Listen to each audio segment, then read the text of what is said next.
Welcome back to Trinity Ball Yard for Game 2 of Trinity College of Jacksonville Eagles versus the Edward Waters University Tigers. I am Andrew Tomasoni, and I am joined by Ray Bureau.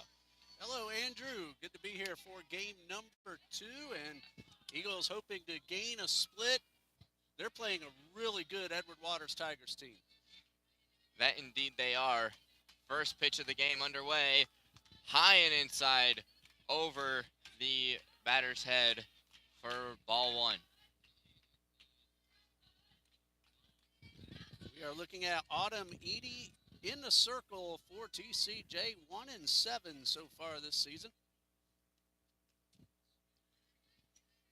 As this one misses outside, Andrew Tomasoni, aspiring young broadcaster, took us through game number 1. He'll be doing most of game number 2 also. We appreciate you filling in while I was unable to make it here for game 1. Absolutely, I had fun doing it. Tell you what, beautiful Monday afternoon here on the west side. Yes, sir. I believe it was 79 degrees and partly cloudy when I last checked. Now it's 81 and partly cloudy. And of course, with the canopy, it helps us feel even better. Yes, it does. So the count now 2-1 from Edie. Hits her in the head. Luckily, she is okay. Pumping her fist all the way down to first. Glad to know she's okay and that isn't anything severe, because that could have been ugly. That's Macy Bergholzer, a very tough young woman, the younger sister of former TCJ Eagle Maggie Bergholzer, who's now living in Orlando. Huh.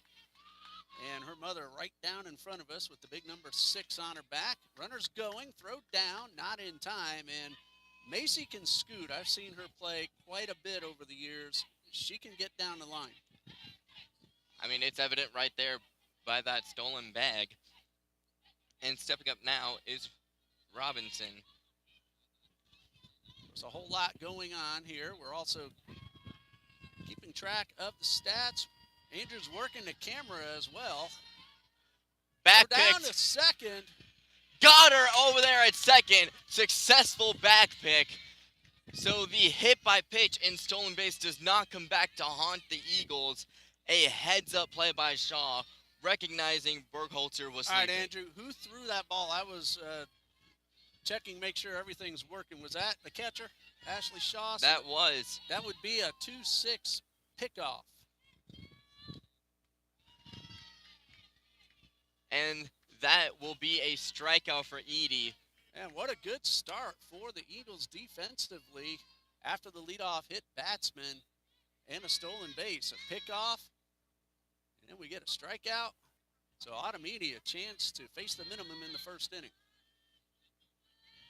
Started out rough, got some help from the defense, comes back to get a strikeout.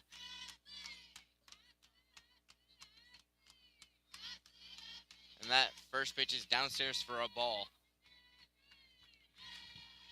You never want to start the game on a hit by pitch. That could get into your head. But when you get help from your defense via a back pick and then come back to strike out the next batter, that gives you your confidence back. And that's a big lift to Autumn Edie. Edward Waters scored 4 runs in the first inning off Piper Young, who's one of the best in Florida. That's not an easy thing to do. So they came out swinging, ended up winning 7-1, and Autumn Edie just got a big lift from her defense. Absolutely, she did. And this is Ashley Corazzini stepping up to the plate with a 1-2 count. Line to shortstop, knocked down by Piper Young, and that will be a base knock for Corazzini as she's in there at first with a single. Corazzini came into today's play hitting .384, no strangers to base hits, but you have to watch her on the base pass. She's 13 for 15. Yeah, she is definitely a threat to steal. 13 for 15, those are like Ricky Henderson numbers. Well, Ricky got thrown out quite a bit, too. He is, of course, you know, the all-time stolen base leader. He's also the all-time caught stealings leader. Well, he keeps on going all in every hand every time he gets on base. And unfortunately, we lost him about a year and a half ago. Way too young. Ground ball to Young, and a great play to step on the bag and retire the side. That's a fielder's choice and a 6 unassisted. So Automedi got some help with their defense. That's got to feel good as a pitcher, knowing that you can trust your defense behind you, both when they are paying attention and when the other team is not paying attention. As we saw with that back pick earlier in the inning to get Borgholzer over there at a second, excuse me. So with that back pick over there at second, and then that unassisted ground ball, we head into the bottom of the first, tied 0. And we'll take this moment and we'll go through the Trinity batting order. Carlin Payne will lead things off. She's in left. Ashley Shaw will bat second. She's the catcher. Piper Young just made that terrific play up the middle. She's batting third, the shortstop. Nicole Yee is hitting cleanup and playing third. Nicole Yee homered for the Eagles in game one. Only run last game. Kylie Duhigg is playing first base, batting fifth. Peyton Flint, a left-handed second baseman, batting sixth. Don't see that very often. Madison Whitmire is in right field. She will bat seventh. Chesney Isom will bat eighth. The designated player and the center fielder, Gold Glove caliber, Alondra Galindo Diaz will bat ninth with Autumn Edie in the circle.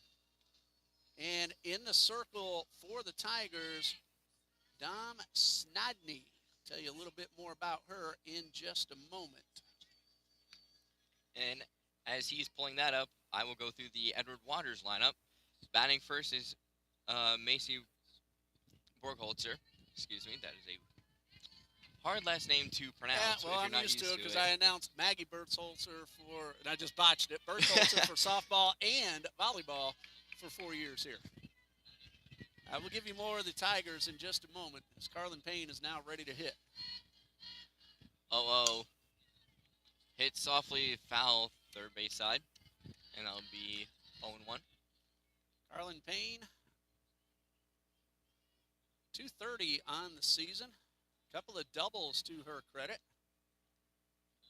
And time called. The two umpires want to have a little conversation. We don't know what that's about, but that'll let us let you know a little more about Dom Snodney.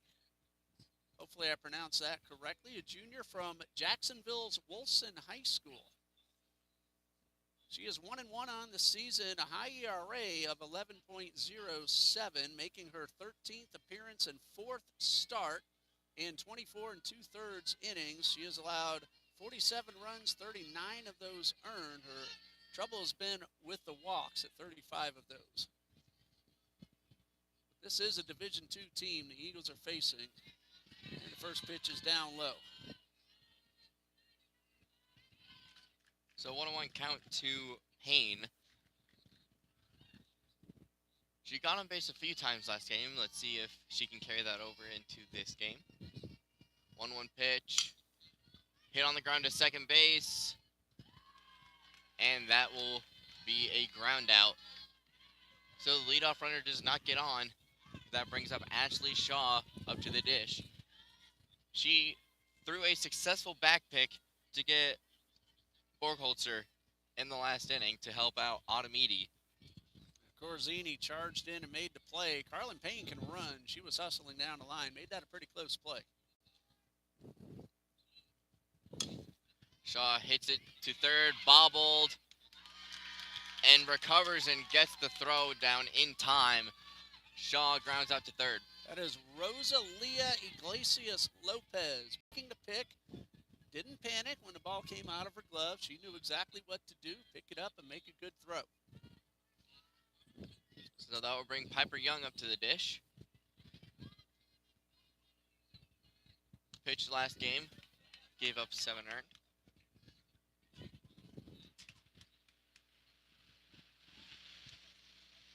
Young hitless in 3 trips to the plate in game 1. Batting .345. Usually hits the ball very hard. I believe she did have a hard hit out last game, but my memory could serve wrong. She has homered once and driven in 12. Number 2 on the team behind only Nicole Yee. As that pitch is popped. First base side out of play and making the catch is the second baseman, Ashley Corazzini, and that will end the inning here in the bottom of the first. And we head into the top of the second, tied 0-0.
So we are in the top of the second now, tied 0-0. Victoria Materko at the plate.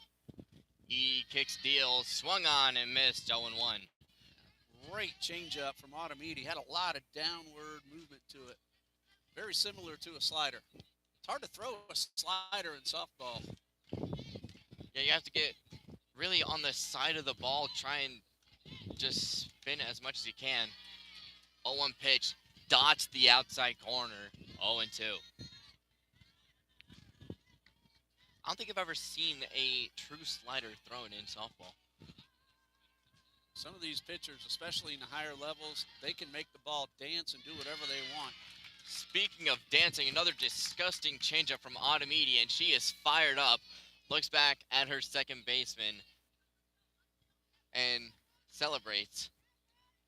So good morning, good afternoon, good night to Victoria Mateko. And that will bring up Rosalia Lopez. As that first pitch is high, ball one. Andrew, I just noticed I'm looking at the Game 1 lineup card, wondering if this is a correct batter, but it's me. She is correct. Lopez, the batter.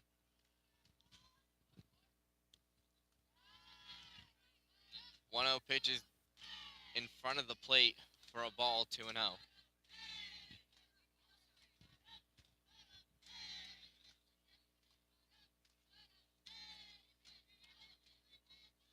I'm seeing this right. This is her first game played this season, unless I'm mistaken. Well, if it is, she is working a good at-bat in the driver's seat with a 3-0 count. And usually whenever it's your collegiate debut or really any debut, you get antsy up there in the box wanting to get your first hit. Actually, that is not correct. She is hitting 275.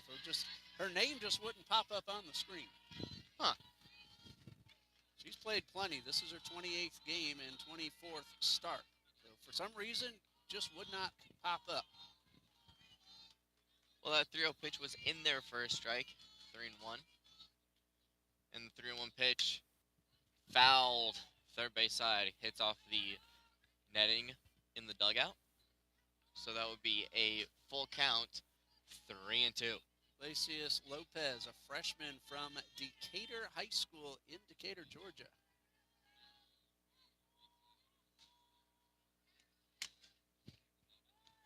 That pitch is grounded foul, but an amazing diving stop by Nicole Yee.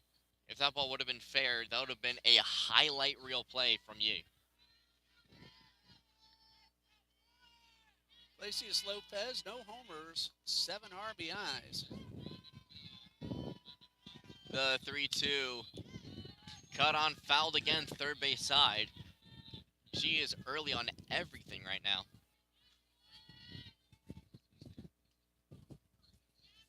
Let's see if she can sit back and make an adjustment here on yet another 3-2 pitch from Edie. Pitch, cut on and missed, strike three. She took something off of that one. And she is down via the changeup. Automiti looking sharp in the early going. Got a couple of nice defensive plays in the first inning, and that pumped her up, and she's throwing the ball very well here in the second. She's throwing a masterclass so far. 0-1 pitch in there for a strike. 0-1. Jody Matos in the batter's box. 179. No homers, but 9 RBIs. She is also another base running threat. She's 19 for 21 in stolen base attempts. Woo. 0-1 pitch is outside. 1-1. Shout out to Mr. Jason Brown of Edward Waters, the SID, for providing us this information.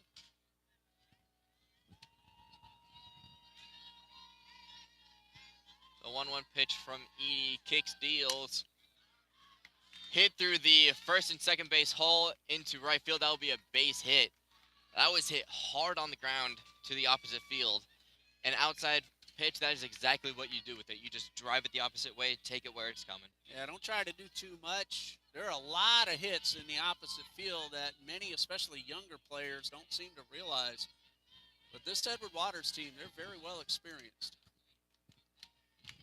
First pitch from Edie. Outside. 1-0. A great stop by Shaw to prevent it from going to the backstop. Base running threat on first for the Tigers. And this is Chloe Dollar at the plate. 1-0 count is off of her knee. That'll be another hit batter for Edie. Andrew, would you believe this is the 7th time that Chloe Dollar has been hit by a pitch? That is insane. So she has a nice on-base percentage of .429. That'll help that on-base percentage. Now the Tigers have 2 on with 2 out. I'm not so sure I would want to have a .429 batting on-base percentage if I was getting hit that much. As that pitch gets away from Shaw, and each runner will move up a base. So runners at second and third now with 2 down on that wild pitch from Edie. And the count is 1-0. Now base hit could score 2. Olivia Friedel. She has driven in 14. 1-0 pitch from Edie. Outside 2-0. Well, the walk wouldn't be the worst thing. First base is open. First base is open. It sets up the force anywhere. Right now, your only force is at first base everywhere. Everywhere else is a tag play. So a walk, as you said, it wouldn't be the worst thing in the world. But you are still definitely looking to put her away right here and prevent the bases from getting loaded. And that was a good take by Friedel with Edie having thrown a wild pitch and then missing. Make sure that Edie's going to hit that strike zone. Don't want to chase unnecessarily. The 2-1 pitch. High. The back pick from Shaw hits the runner. Eagles caught a break because if that ball doesn't hit the runner, 1, possibly 2 runs will score. Yeah, with how far down the line that would have been, that would have easily scored 2. The 3-1 pitch. Downstairs, ball 4. So bases are loaded now. And that flips the lineup back up to Macy Bergholzer. And Edward Waters catches Trinity napping yet again as the runner from third comes in to score while Trinity was not paying attention. No time was called, and as Edie was spaced off or doing whatever, I was also spaced out, I'm not going to lie. And that goes as a stolen base. The runner defense not paying attention. Heads up base running for Matos. And we've seen that a lot from this team. If they see that you're napping in the field, they will absolutely take advantage of it. First pitch is downstairs for a ball to Burkholzer. Jody Matos with her 20th stolen base of the season, and that one scored a run.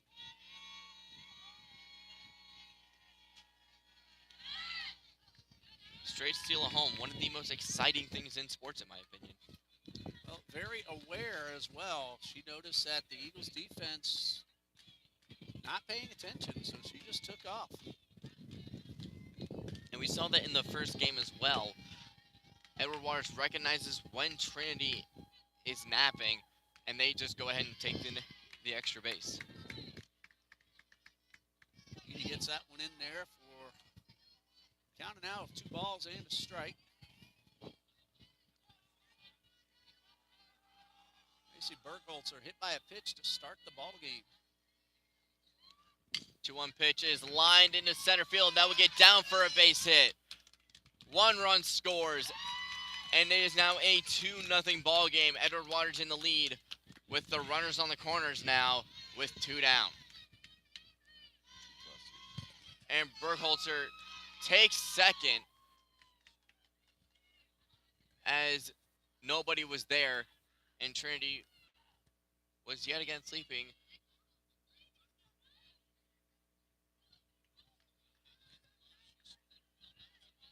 So now runners on second and third for Robinson.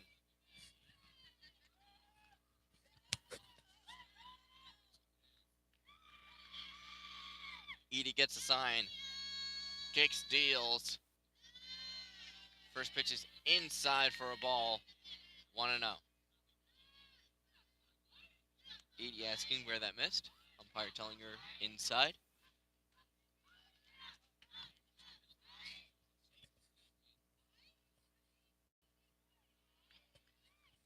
1-0 from Edie. Upstairs, 2-0.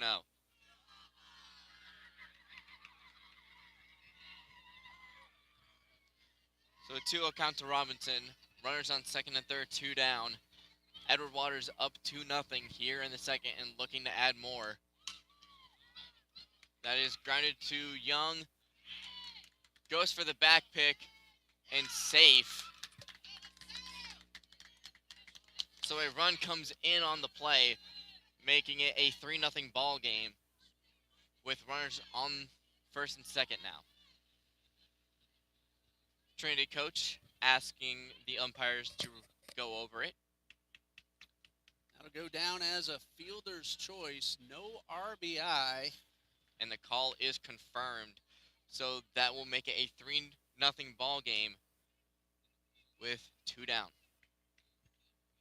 So the defense, a couple of mistakes here in the second, and has helped lead to a 3-run rally for the Tigers. And this is not a team you want to give free base runners and opportunities to. This is not. In the first game, they put up 4 in the first, 3 in the sixth. So they can pop you in the mouth if you're going to give them the opportunity. Double steal now, and the throw is into left field. So that will push across another run as both runners advance 2 bases, and that'll make it a 4-0 ball game here in the second with 2 down.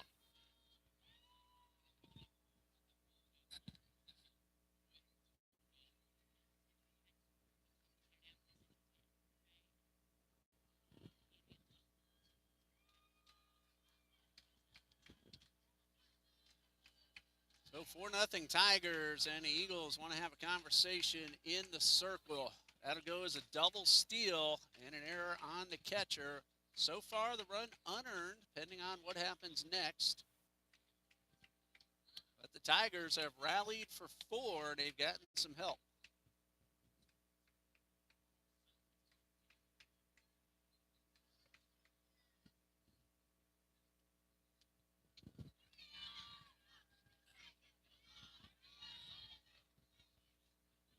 Ashley Carazzini to add another for Edward Waters. And Edie with the 1-0. Misses low and inside. That's 2 balls, no strikes.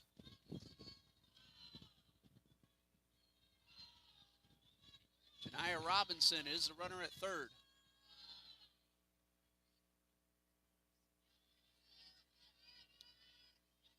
Two balls, no strikes.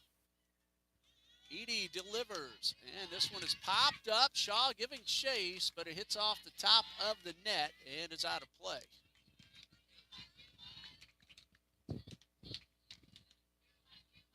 So, Andrew, a couple of mental mistakes by TCJ have helped to the 4-run rally, and Edward Waters are taking advantage. And this is an offense that you can't give this many opportunities to. As I said earlier, if you give them this many opportunities, they'll pop you in the mouth and put up 4, as we're seeing right now. That one missed outside, 3 balls and a strike.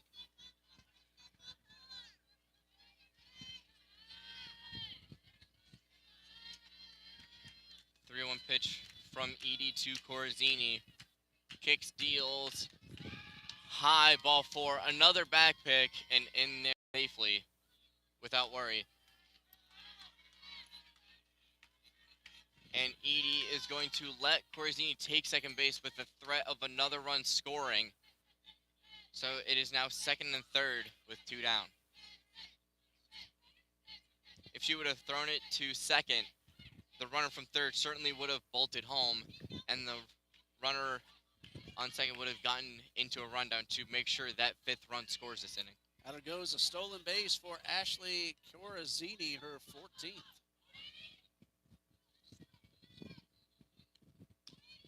First pitch to Vela is downstairs for a ball, 1-0.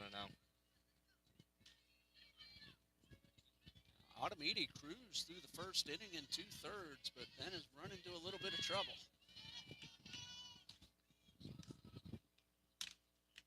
Ground ball to third. Snagged by Edie, tosses to first in time. So Edward Waters plates 4 here in the top of the second due to some mental errors from Trinity defense as we head into the bottom of the second.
So we head to the bottom of the second with Trinity down 4-0. Nicole Yee steps up to the plate, homered in the last game. So let's see what she has in store for us here in Nicole Yee game number batting 2. .314, 3 homers now and 13 RBIs. First pitch is upstairs for a ball, 1-0. This is the final regular season home game for Trinity softball. Now, in case you haven't heard, the South Region Tournament just a few days ago has been moved to right here at TCJ, May 4th through the 7th. So we are now hosting the South Region Tournament. 2-0 to Yee in the dirt, 3-0. So we will say hello to Carolina University, Columbia International, University of Fort Lauderdale, Payne College, and newcomer Baptist University of Florida, all between May 4th and 7th. 3-0 pitches downstairs for a ball, and that will be ball 4 as Yee takes a walk. Nicole Yee will take a walk if you give it to her. So she's at first. Doesn't do a whole lot of running. Her only attempt, she was successful. Well, that can also work to your advantage if people don't think that you're going to steal. As that pitch is lined to the shortstop, and that will be the only play that they have as the shortstop tried to backpick at first. She initially went on contact, but soon after seeing that the shortstop snagged it, she quickly dove back to first. That's happened to Kylie Duhigg a whole lot this season. She hits the ball very hard, but that one went, unfortunately for her, right to Haley Vila, who nearly got the double play. Peyton Flint grounds it to second, 4-6. Off the bag at first, and Flint will be safe, as that will prevent a double play from happening, and Trinity gets extra life here in the second. Flint hustling may have caused slight a bit of a rush on the throw. Would have had her, but first baseman Jody Matos did come off the bag. That's what hustling does, Andrew. Sometimes forces a defense to rush the throw and get it off the mark. Yeah, we see that all the time in the MLB, the guys who hustle when they're not expecting, when the defense isn't expecting them to. That's when the mental mistakes happen, and that's where the errors come in.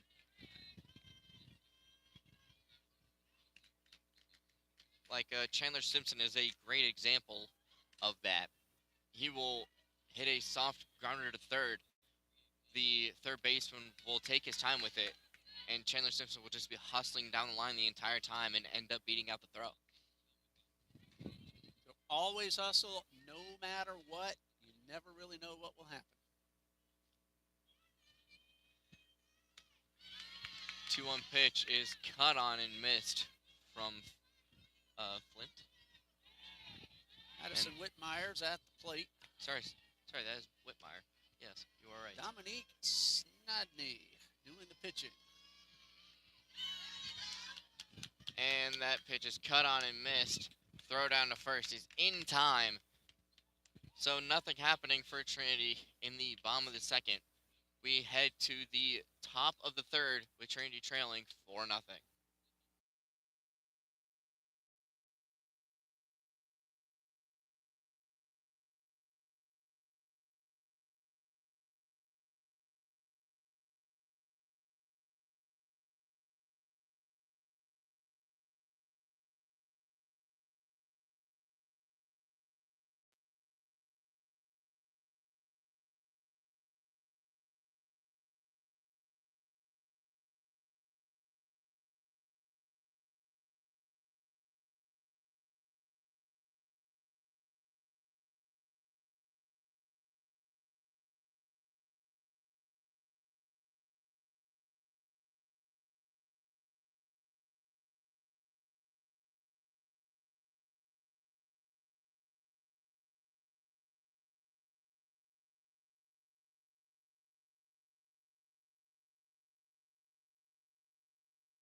We go to the top of the third with Edward Waters leading 4-0. They got all 4 of those runs in the second inning. Victoria Maturko will lead off facing Autumn Edie. And that one missed up and away. Edie looking to have a better top of the third than she did top of the second.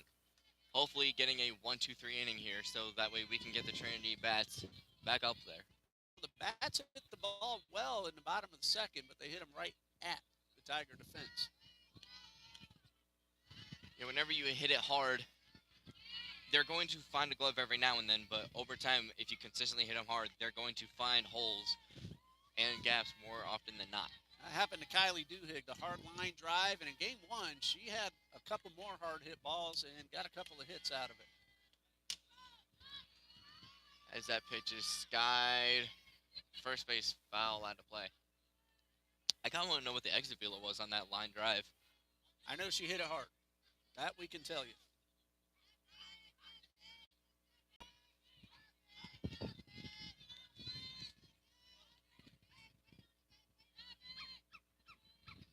Materka, nothing out of one so far. Went down on strikes her first time. Pitches skied, foul. And that will remain in play, but not caught. It was right up against the dugout. Now, Duhigg hustled over there. It was just a little bit out of her reach. And, you know, the opposition, they're not going to help you out too much. Yeah. They will tell you that you have more room than you do. Or they may tell you you're about to hit the fence, so you'll back off. True. I know when I played first in travel ball, I was running to catch down track down a fly ball. Other team told me, you got room, you got room. Ended up slamming face first into the fence. It did not feel good. That'll be a strikeout. Face plants to a chain link fence usually don't feel that good. They do not. Well, Edie gets a strikeout. So one out with the bases empty. And I was also relatively new to being a first baseman. The team just needed a first baseman because ours got injured. And coach asked me, hey, you want to go play first? It's a scrimmage. Why not? Did you do it again? No. I decided being a PO was my lane. But you don't get to hit when you're a PO. You don't get to hit very much. I strike out more times than I get on base. Oh, you would have been good for the American League. Of course, now everybody's a DH. You would have been good for the American League, though. Oh, trust me. Well, I tell you, I don't despise the DH in both leagues, but I really liked when there was a difference between the two leagues. The DH in one, the pitcher batting in the other. It was just to make it two completely separate leagues. It was fun. And I do see the appeal in having a DH in both leagues, but I kind of miss having, like, as you said, the pitchers hitting in the National League and the there DH were some in the very American good League. hitting pitchers, too. Jacob deGrom for one. Snap throw to first, gets down a line, and that is going to allow Lopez to take second base. That'll be an error on the catcher.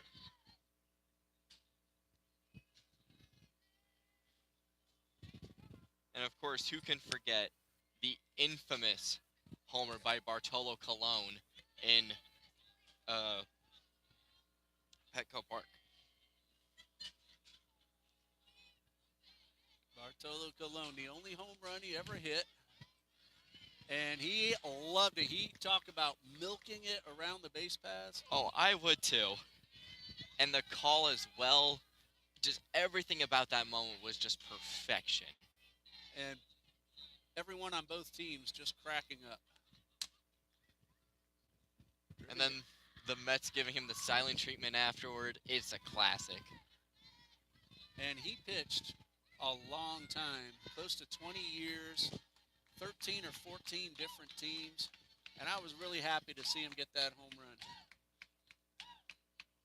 I think that is probably the thing he is most well known for, is hitting that homer. He could pitch too. I mean, you don't have a 20-year career without knowing how to pitch if you're a pitcher. As that pitch is blooped into right field, and they'll get down for a double. So runners on second and third now with one down here in the top of the third. That was just out of the reach of the second baseman and dropped just in front of the right fielder. It was just in that perfect spot in no man's land. Glacia Lopez had to hold up, make sure the ball wasn't caught, so she was able to get to only third base. But now two Tigers in scoring position. Edie kick steals, pitches in there for a strike, 0-1. Tori Materko, nothing out of one so far.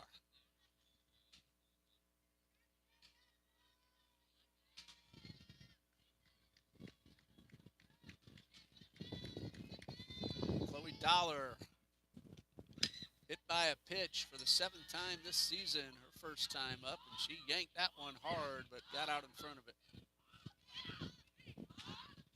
We've seen that a lot out of this Edward Waters offense. They will be squaring up the softball, but just lacing it foul down the third base line.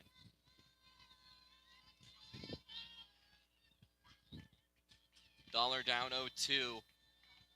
The pitch. Grounded to third. Yee looks home but fires to first in time. As Duhigg fires over to third, but she will be safe over there at third. That'll be an RBI credited to Chloe Dollar. So I'll make it a 5-0 ball game here in the third with 2 down.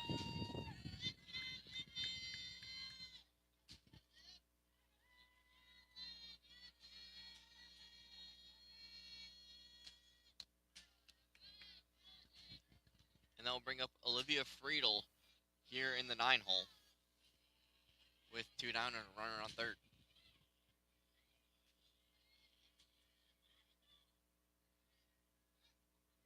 We don't know official at bat. Walked her first time. Swing and a miss.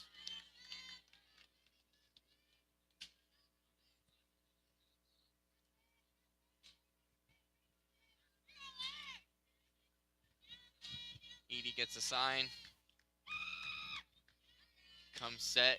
Kicks, deals the 1-1. High 2-1.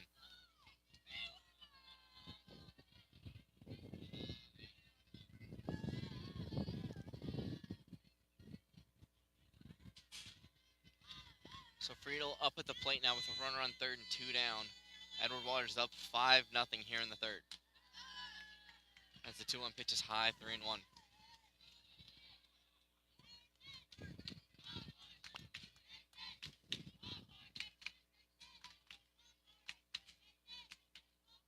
Pitch from Edie.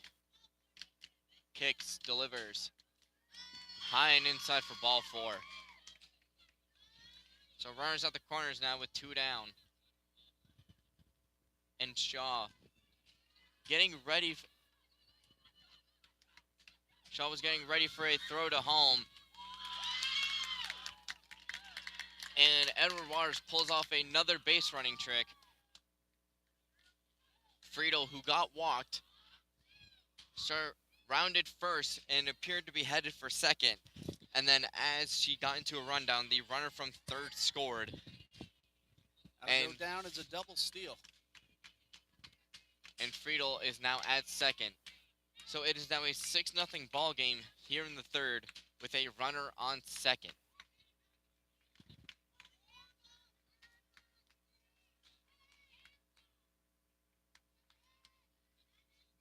The 1-0. Outside 2-0.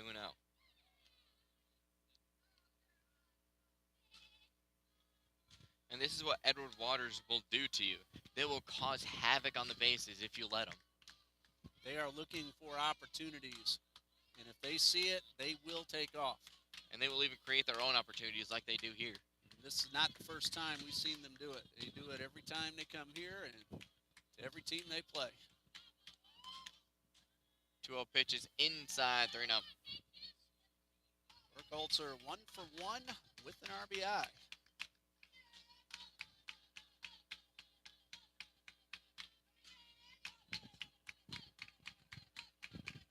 3-0 pitch. Outside ball 4.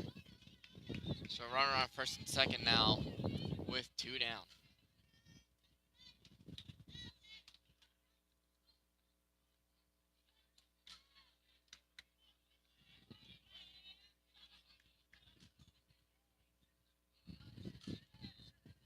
Delia Robinson, nothing out of 2 so far.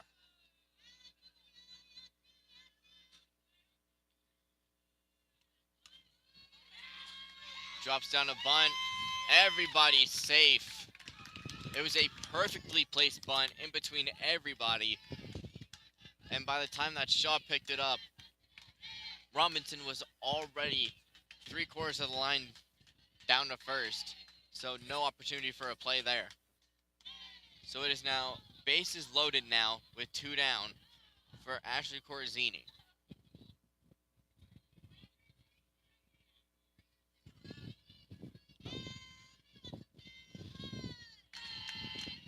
Edie kicks, deals. The 0-0 is upstairs, 1-0.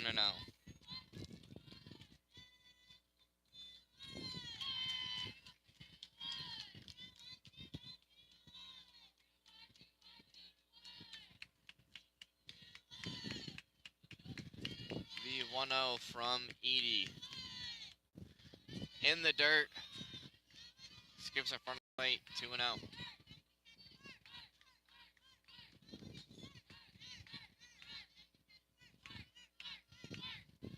Edie struggling to find the strike zone here.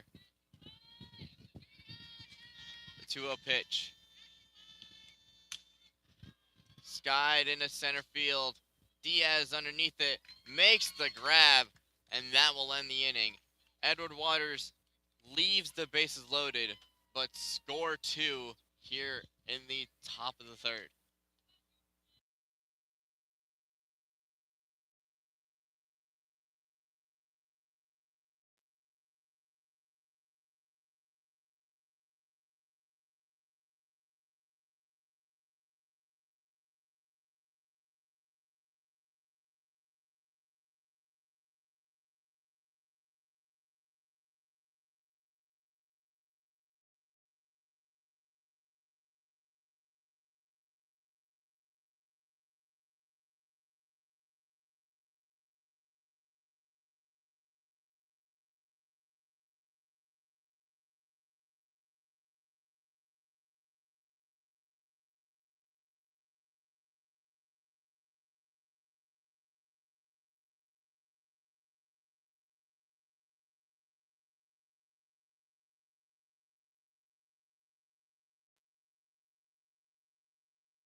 So we're in the bottom of the third. Chesney Eastham leads off for the Eagles as they are down 6-0. First pitch in the dirt, ball 1. Isom was 1 for 2 in game number 1. First pitch slipped out of the hands of the pitcher, Snoddy. 1-0 pitch is in there for a strike, 1-1.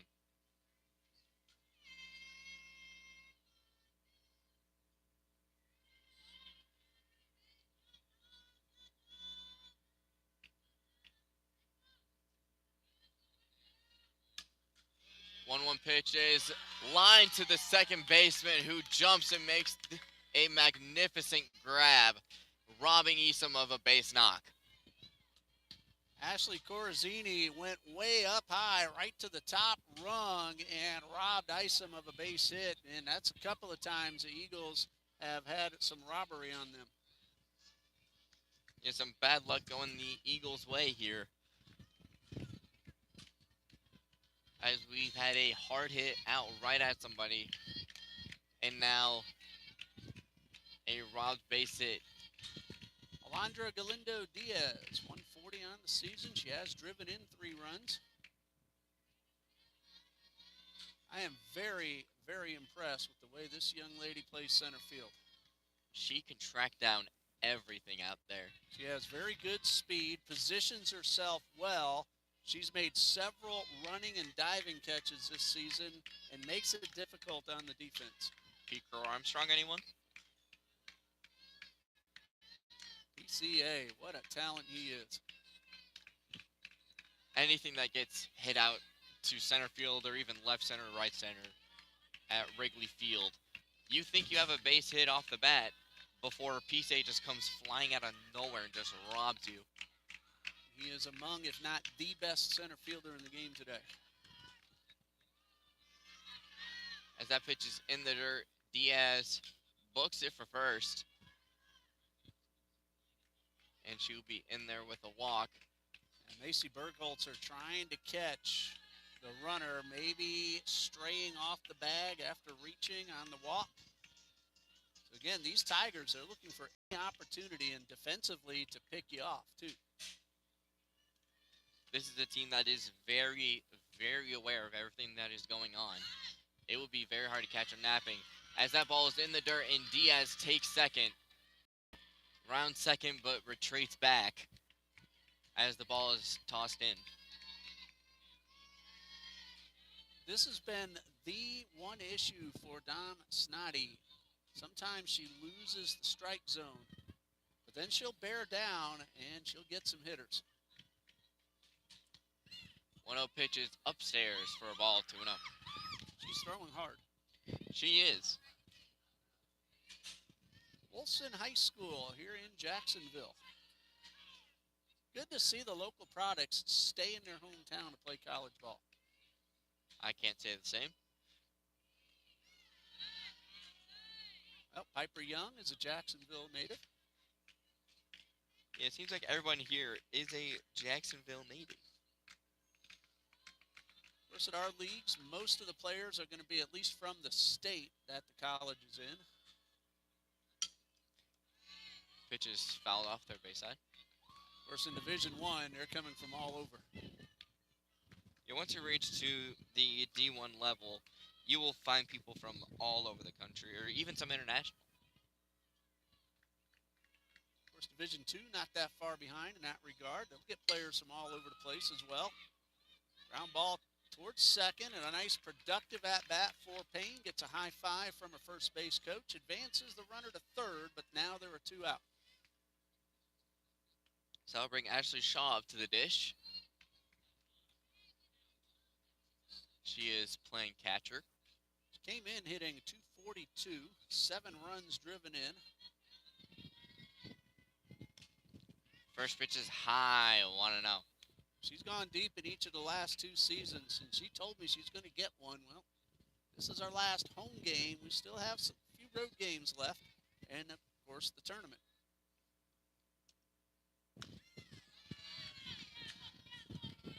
Yeah, if you're going to hit 1 home run per year, you definitely want to do it at home in front of your home crowd,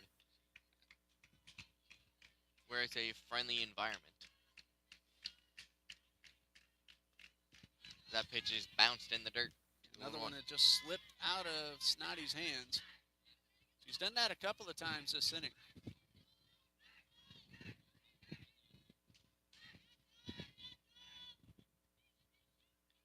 2-1 pitch to Shaw.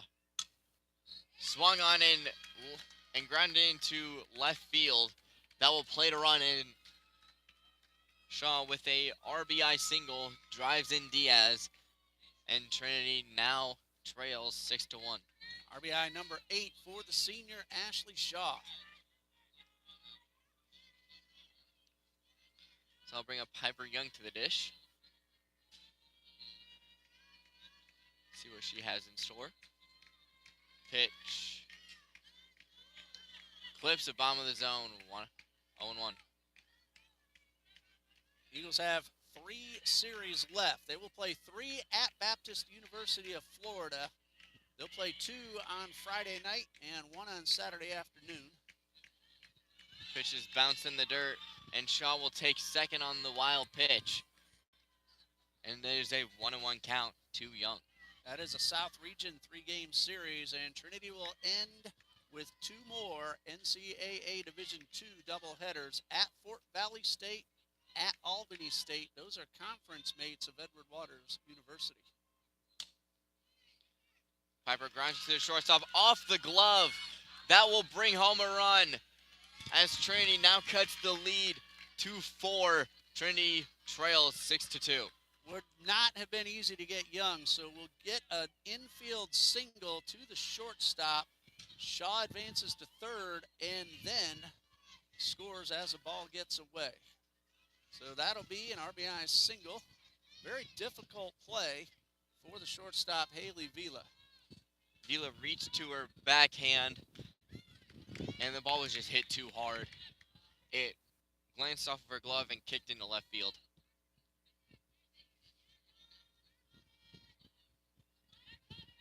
So I'll bring up Nicole Yee. Already has a homer today. See what she can do here with 2 outs. And that pitch in there for a strike, 0-2.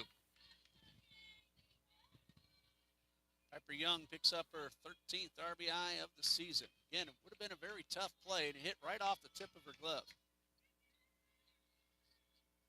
0-2, bounced in the dirt.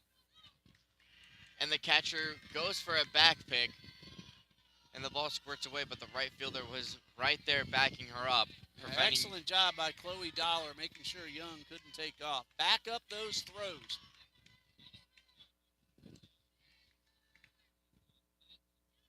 1-2 to Yee. Kicks, deals. Grounder to short. Vila throws, but not in time. Yee beats it out. So that'll be an E6 on Vila. And the Eagles now have first and second now with 2 away. Now that opens a door for TCJ and Kylie Duhigg, who's hit the ball very hard all day long. Hit a vicious line drive right at the shortstop Vila her first time up. Duhigg does have a home run this season. She has driven in 8. A home run now would cut their lead down to 1. Let's see what she can do here. First pitch is grounded foul, third base side. 0-1.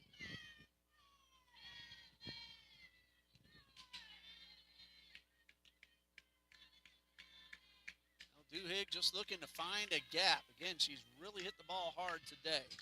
2 for 3 in game 1. Hard line drive and her first at-bat here in game 2. And they're giving her a lot of room up the middle.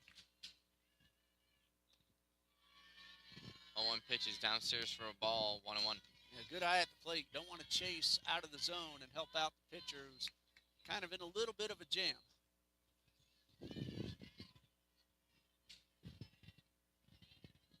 The 1-1 pitch. Kicks, deals. Through the left side of the infield. That will score a run. And Trinity now cuts the lead to 6-3. That was right through the 5-6 hole. And that was a rocket of a ground ball. RBI single for Kylie Duhigg. Run is unearned, but it's on the board, and Trinity has cut the deficit in half. They came to bat trailing 6-0. It's now 6-3, and Peyton Flint will try to keep this rally going. There are 2 outs. And this is exactly what you need to do if you're Trinity. You can't score all 6 runs at once. So you just need to slowly claw your way back and get back into this game. The error on the play before gave Duhigg that RBI opportunity, and she came through. Flint skies it into left field. That will get down, and that will score Yee from a second, And the lead is now cut down to 2. Trinity now trails 6-4. So Flint with a little flare shot blooper into left. Nicole Yee running off contact with 2 outs, and she scores from second. Peyton Flint gets her first ribby of the season. Her first collegiate run batted in. Congratulations, Peyton Flint. Somebody get her the softball.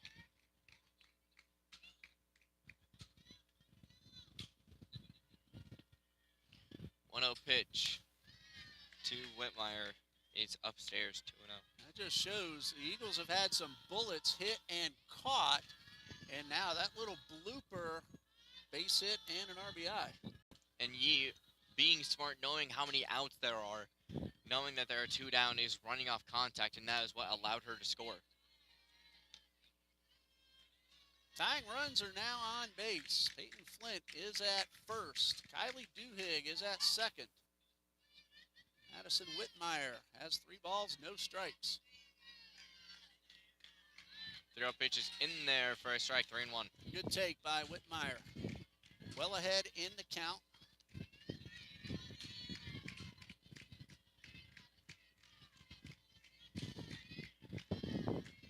0-1 pitch.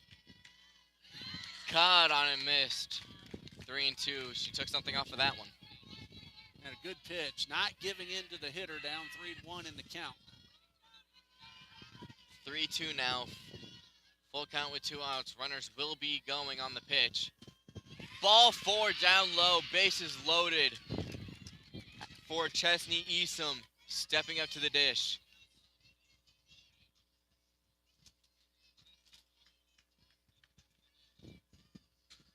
Now the tying runs are both in scoring position for Chesney Isom.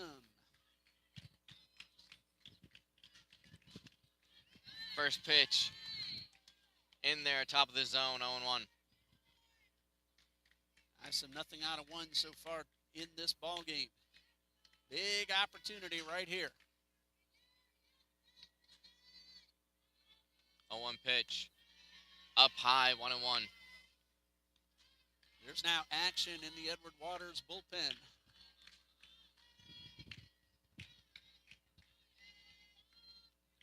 That would be Joy Duncan warming up in the Edward Waters bullpen. Esom goes around, offers at the high fastball, and that will be a 1-2 count. Yeah, big difference between 2-1 and 1-2, and Isom just chased one upstairs.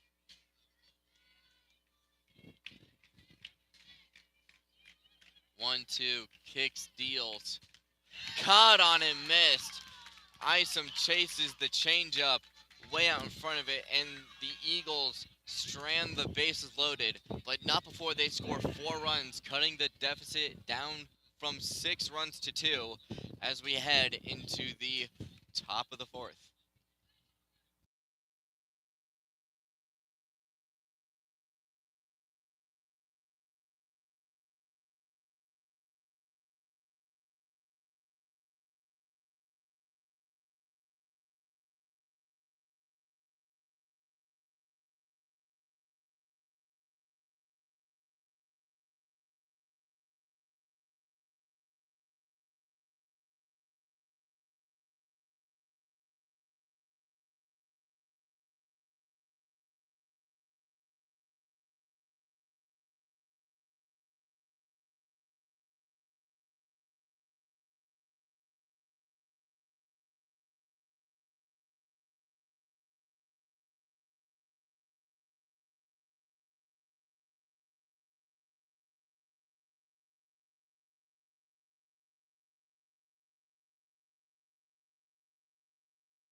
Welcome back to Trinity Ball Yard.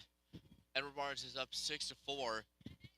Trinity scored 4 in the last inning, clawing back from a 6-0 deficit. So now they're only down 2, and we will see what that will do for Edie's confidence as she fires in a strike. 0-1. Well, the 2-out error opened the door, and Trinity was able to score a couple more afterward for a total of 4 in the inning. And it's up to Automiti to keep it there. Ground ball to Yee, fires in time. And that will be a ground out, and the leadoff batter retired. Nicole Yee, we know she can hit, but she just showed you she can pick it at third base. A freshman from St. Cloud, graduate of Harmony High School.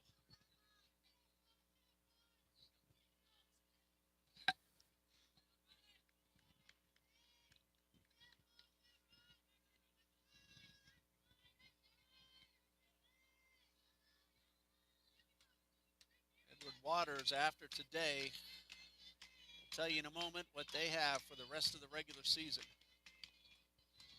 That one is fouled off. They will finish up the regular season with a SIAC Conference 3-game series at Savannah State University. Friday, a doubleheader, and Saturday, 1. And then their conference championship begins on April 27th, the Southern Intercollegiate Athletic Conference. 0-1 pitch is a beautiful changeup there from Edie. Has her out in front, 0-2.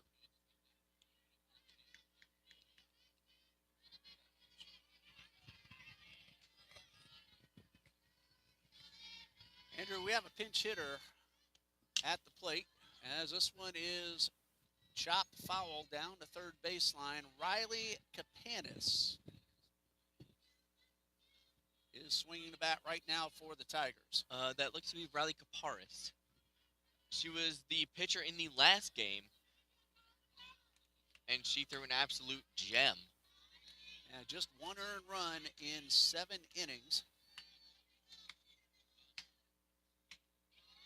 Let's see what she can do with the bat here. Down 0-2.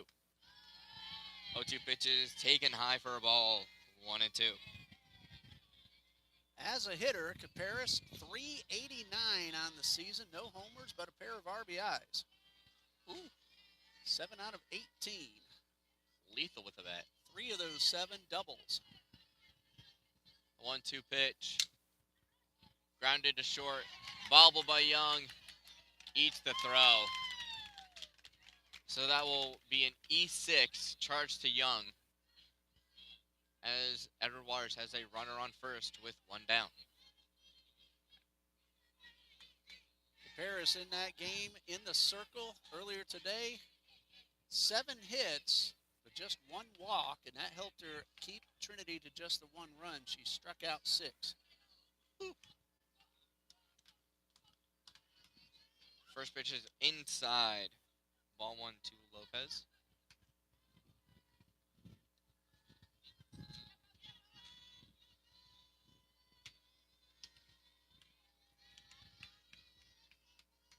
Oh, 1-0. Downstairs, 2-0.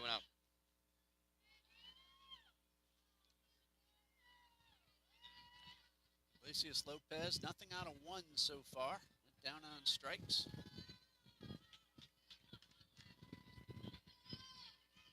The 2-0 pitch from Edie. Kick steals. Outside, 3-0. Edie 3 1/3, 5 hits, 6 runs, 5 earned. She has walked 4 and struck out 4. Lopez working good at bat, being patient here, as she gets to roll with a 3-ball count. And she takes that one high for ball 4. So that will bring up Jody Montos here with first and second now with 1 down.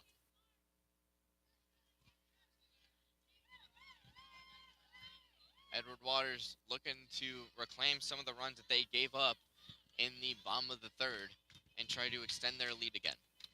Matos is already 2 for 2. Big stick in the batter's box. Edie kicks deals. First pitch is high for ball 1.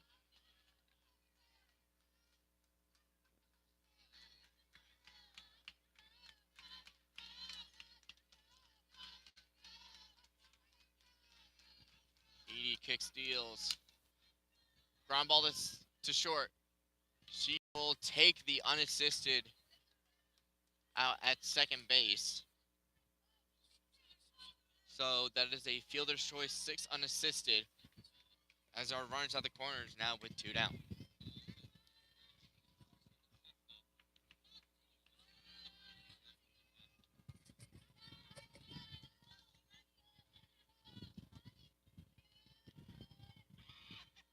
First pitch, and their first strike,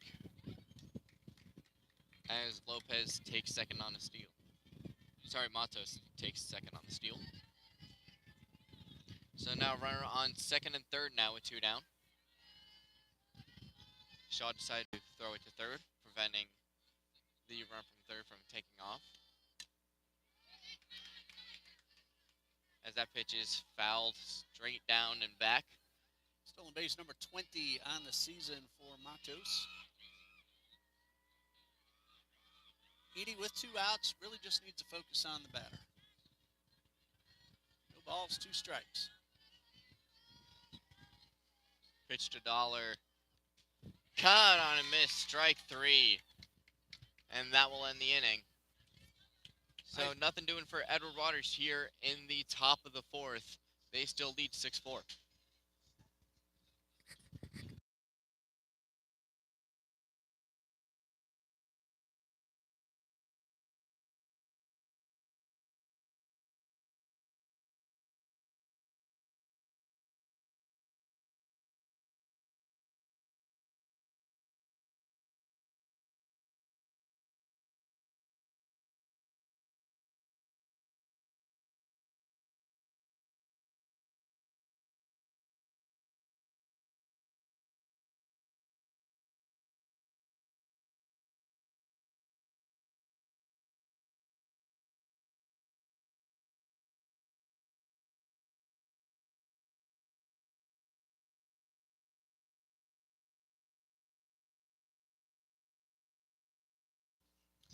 So we come to you in the bottom of the fourth with Edward Waters up 6-4. Trinity looking to have another rally here and at least tie the game and maybe pull ahead with the lead.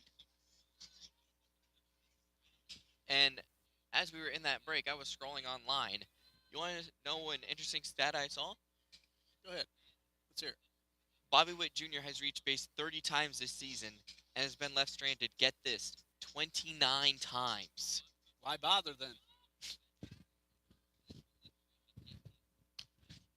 Kansas City Royals, a little trouble bringing home their superstar.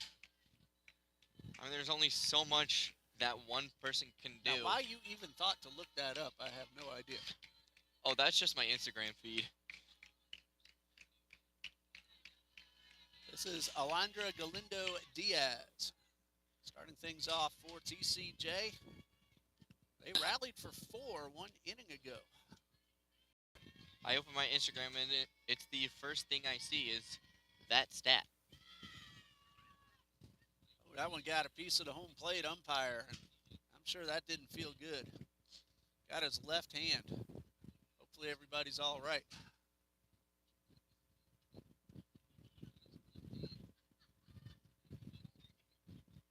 Home plate umpire shaking his head. Hopefully he's okay. Coach Blackmer out there to just double check. Macy Bergholzer, the catchers and the umpires, they will do things for each other. Go talk to the pitcher, do something, clean off the plate to give the other one an opportunity because they all know that ball does not feel good. Yeah, especially off the hand. That is a bony area with a lot of nerve endings. Not a good place to get hit. So 3 balls, no strikes. It was Galindo Diaz who walked to start that 4-run rally 1 inning ago, and she does it again to start the 4th. Hopefully we get a little bit of deja vu this inning. Right now, the Tigers bullpen empty. Joy Duncan started to throw last inning, but is not throwing at the moment. She may be ready to go or ready to get back up and warm up again. Carlin Payne steps in for Trinity. Nothing out of 2.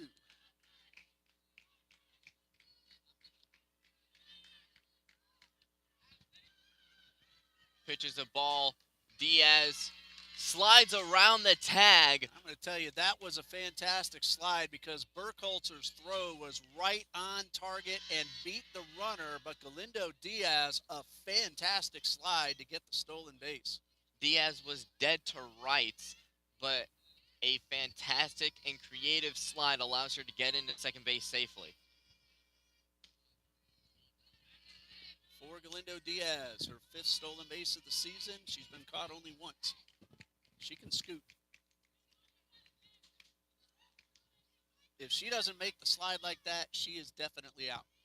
She is out by a mile if she doesn't make that slide. And to make that slide, it is not easy. And it shows how much of an athlete she is. And she had to have the awareness of where Avila was setting up to take that throw. Because Burkholzer, again, she put it right on target. You couldn't have asked for a better throw. But Diaz made some magic happen. Time call. Burkholzer wants to head out there and try to calm down Dominique Snoddy.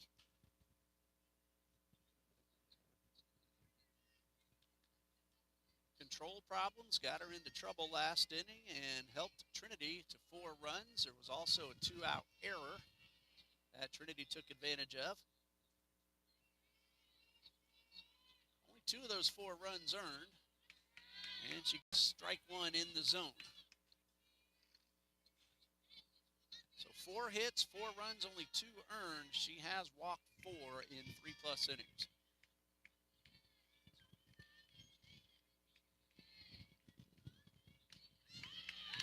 3-1 pitches in there for a strike, 3-2. Well, whatever Macy Burkholzer said to her has worked on the next 2 pitches. Both good, hard fastballs right on the corners of the zone. Sometimes that's all a pitcher needs is just take a little breather, maybe distract for a moment. As that pitch is lined into right field, Diaz pumps the brakes over there at third. So we have runners on the corners now with nobody out. Good decision by Coach Blackmer to hold Galindo Diaz up at third because Chloe Dollar was right behind the dirt, and she has a good arm. And she came up ready to shoot. So runners at the corners, nobody out for Ashley Shaw. Shaw with a base hit this game. First pitch is in there for a strike as Payne takes second without a throw. Harlan Payne, another Eagle who runs very well. Just got her 7th steal of the season. She's now 7 for 10. So taking a look around MLB. That's 7 for 9 before you get those scores. The only game happening right now is the Mariners leading the Astros 5-2 in the bottom 5th. Angels and Yankees on tonight at 7:05 p.m. D-backs and Orioles, 6:35 p.m. Nationals, Pirates, 6:40. Cubs, Phillies, 6:40. Marlins and Braves, 7:15. Red Sox, Twins, 7:40. Guardians and Cardinals at 7:45. Rangers, Athletics at 9:40, and Mets, Dodgers at 10:10. My Cubbies better start swinging the bats pretty soon. They're not scoring many runs, but they did come back from 6-0 yesterday and got a win. My Yankees better wake up. We are not doing anything right. Well, Judge and Stanton are hitting, but that's about it. Right now, Eagles want Ashley Shaw to get a knock. We were 8-2 earlier in the season, and now we are 8-7. We are on a 5-game losing streak. Yeah, they had a tough time with Tampa Bay. A couple of extra inning losses. Got swept by Tampa Bay and lost 2 out of 3 to Oakland. Payoff pitch to Shaw. Ball 4 loads the bases, and the go-ahead run is now aboard. Heart of the batting order coming up. Piper Young will have to hold on until after the conference.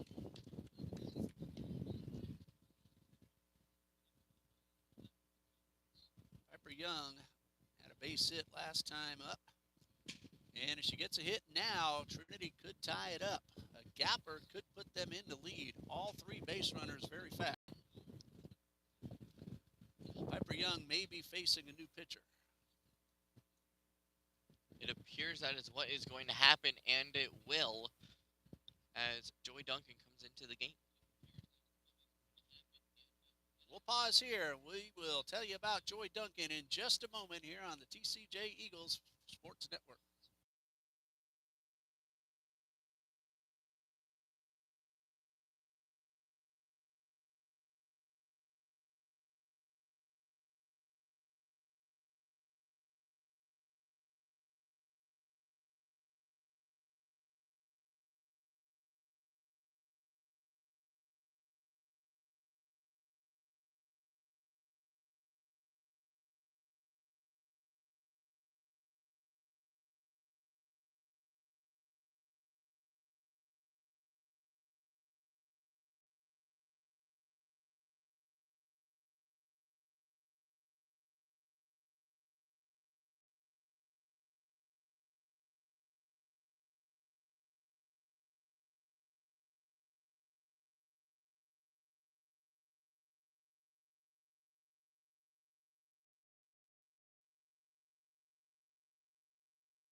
Pitcher for Edward Waters University, a sophomore from Riverview, Florida. Aisha Joy Duncan takes over for Dominique Snoddy, and the first batter she will face is Piper Young, who is 1 for 2. Bases are loaded, nobody out. And Piper Young trying to at least tie the score. Duncan 1 and 5, 9.55 ERA. First pitch is up high. Diaz coming home, and she will be safe. So that makes it a 6-5 ball game now. Nobody out. All runners advance 60 feet. Yeah, Burkhalter had to come up out of the crotch, so that will go as a wild pitch. And now, tying run is at third. Go-ahead run at second. First base is now open. Duncan so far 22 innings pitched this season. She has allowed only 1 home run, so she keeps the ball in the park. Piper Young has 1 home run this season. 1-0 pitch is in the dirt for ball 2. Had an RBI her last time up, her 13th. Big opportunity for the Eagles. 2-0 pitch is way high to the backstop. 3-0. That one bounced right back to Burkholzer. Payne had nowhere to go.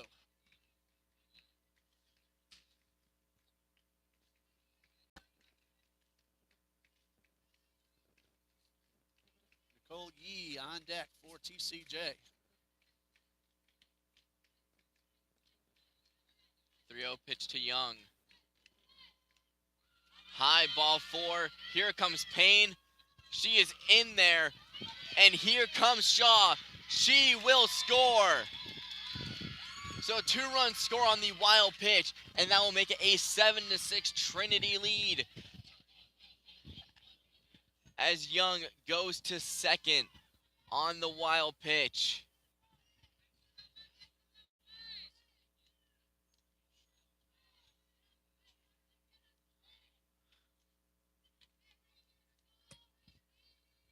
So the Eagles down 4-6, score 3 runs off of wild pitches to take a 7-6 lead.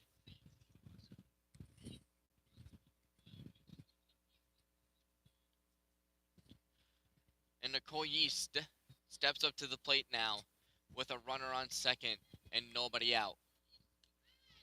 First pitch is in there for a strike, 0-1. A little strange scoring on that last play. It is a walk and a wild pitch and an error on the catcher to allow the second run to score and Young to take second base.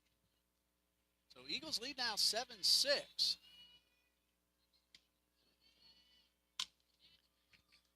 He grounds one to the shortstop who has trouble with it, fields and fires, but she is too late as he gets there ahead of the throw.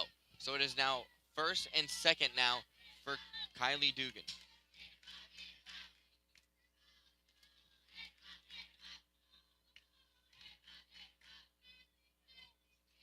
And nobody out for Kylie Duhigg. Eagles taking advantage of opportunities.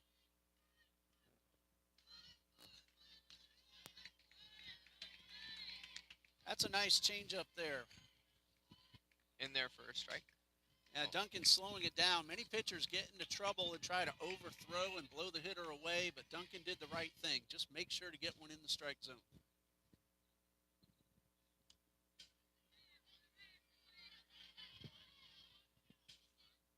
Young trying to draw a throw from the catcher. And she does not oblige as she just walks Young back. Nobody out. 3 runs have scored. Young at second, Yee at first.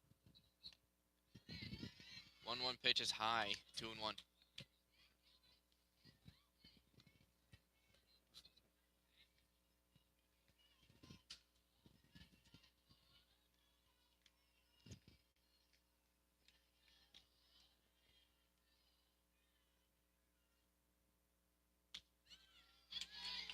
Pitch is high for strike 2.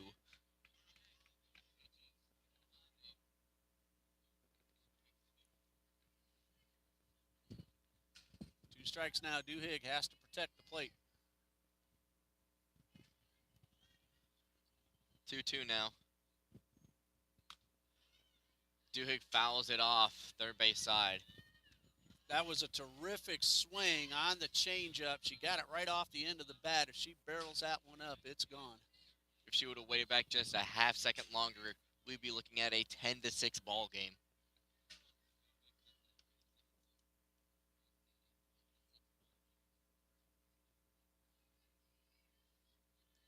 Two-two pitch, yet again incoming. Blows the fastball by her for strike 3. And a great job right there on that last pitch from Duncan. After a couple of change-ups, that fastball got on Duhigg in a hurry. A terrific pitch. Slowed her bat down with the change-ups, and then once she released the fastball, it was already too late. Peyton Flint had an RBI single her last time up. Another opportunity to drive in a run. That was her first collegiate RBI. Let's see if she can get her second one here. Stumbling over my words. Good speed on the base paths. Young at second, Yee at first.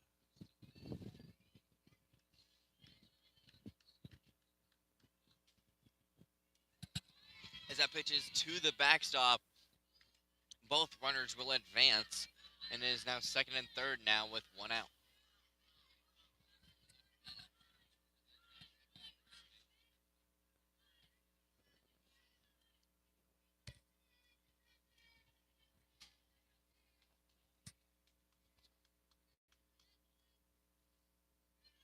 One pitch. Inside. 2-1. Flint had to turn out of the way on it.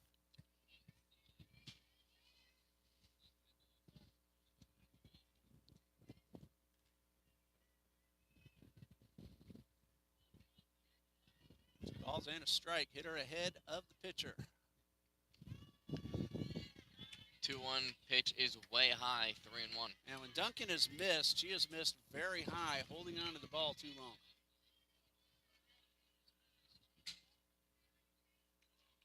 So Flint well ahead in the count.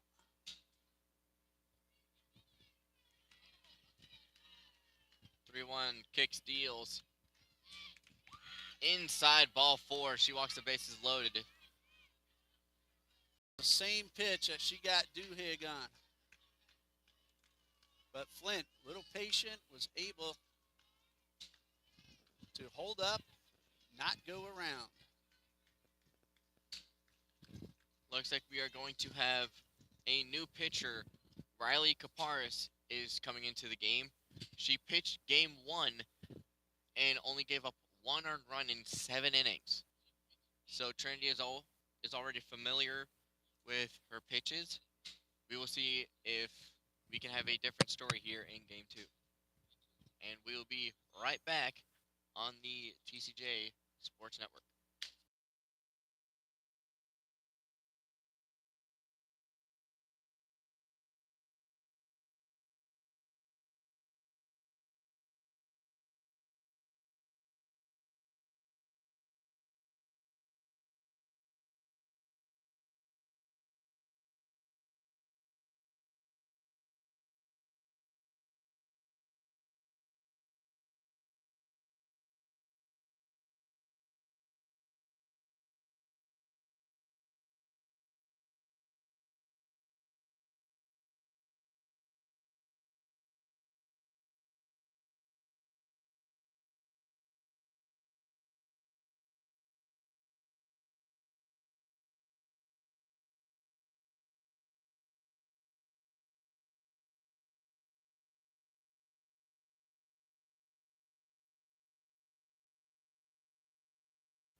So, welcome back.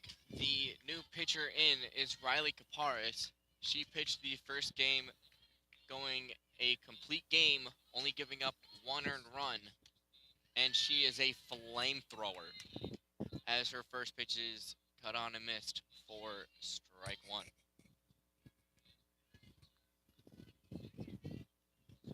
Kaparis just looking to keep this within striking distance for Edward Waters. And Madison Whitmire looking to extend the lead.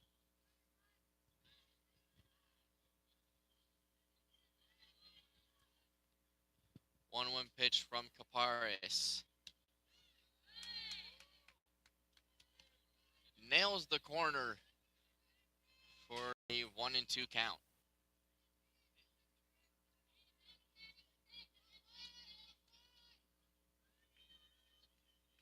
Kaparis comes in with the bases loaded and 1 out. Strikes out Whitmire, and that is now 2 down. And a good hard fastball from Caparis.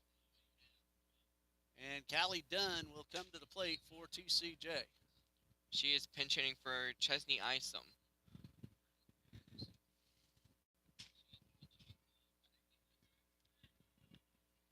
So Dunn will get a first at-bat of game number 2. Nothing out of 3 in the opener. And she is facing one of the aces on the Tigers staff. And a blazing fastball. First pitch is in there for a strike. As I said earlier, she is a flamethrower. That ball gets on you so quick. Callie Dunn hitting .286, a homer, and 12 RBIs. And you can hear the glove pop through the headset. As that pitch is lined into right field and caught for the final out. So Caparis comes in and does her job. She comes in with the bases loaded and 1 out and gives up none as she strikes out Whitmire and then gets done to fly out to right field. And we will come back in the top of the 5th. The Eagles leading 7-6.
So we are in the top of the 5th.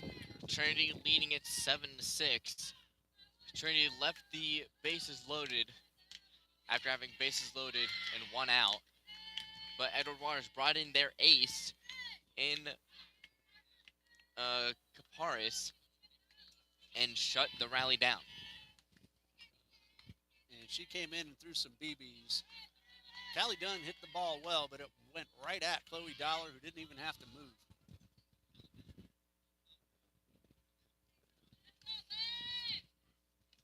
Jody Matos at the plate for Edward Waters. Now finds themselves trailing for the first time today. That looks to be Olivia Friedel. And she squared her onto bunt, and that pitch is lined into center field. Diaz camps under it and makes the catch.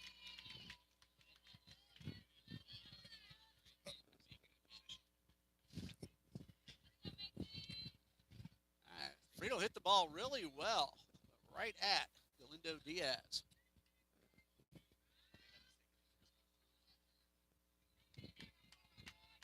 Macy Burkholzer 1 for 1, RBI single, plus a hit batsman.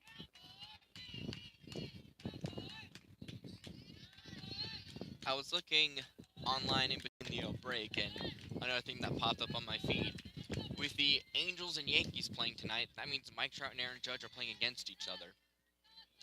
And combined between the two of them, 6 AL MVPs, 2 Rookie of the Years, 18 All-Stars, with a combined 778 homers. Boy, think there'll be one tonight? Judge against Trout. That's worth the price right there.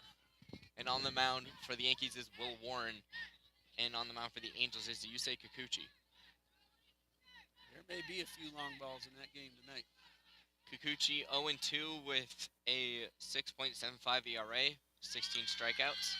Will Warren 1-0 with a 3.7 ERA and 14 strikeouts. Burkholzer works the walk with 1 out and she represents the potential tying run with Jalea Robinson coming to bat.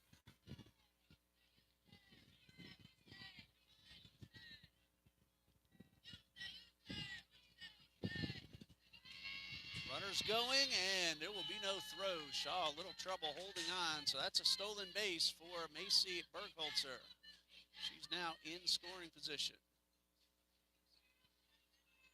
And in that game, I would look for Goldschmidt to do some damage, assuming he is in the lineup, against the lefty, because Goldschmidt feeds off of lefties. Burkholzer just stole 34th base of the season. Whew. And Jalea Robinson at the plate right now, also with 34. These Tigers, they love stealing bases.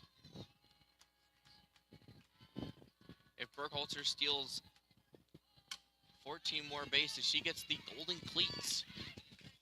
That throw not in time. Edie had to wait for it to come down, and there goes a runner on her way to second. They'll let her go. And this is what Edward Waters does as soon as they get a runner on third. As soon as they get runners on the corners, the person on first heads to second, and they know that if the person throws the ball to second, that is a free run. And if they don't throw, then that is a free person on second and third. Coach Blackmer wants to make sure that call at first. Robinson hustling all the way. Edie did everything she could do. She had to wait for the ball to come down. She spun around quickly, made a good solid throw. But Robinson had it beaten. So now the tying run at third, go-ahead run at second, and one out. Ashley Corazzini will have to wait a little bit longer as Coach Blackmer now wants to check with the home plate umpire. And normally you're not going to get a call overturned. He might just be getting his frustrations out, but that is just speculation.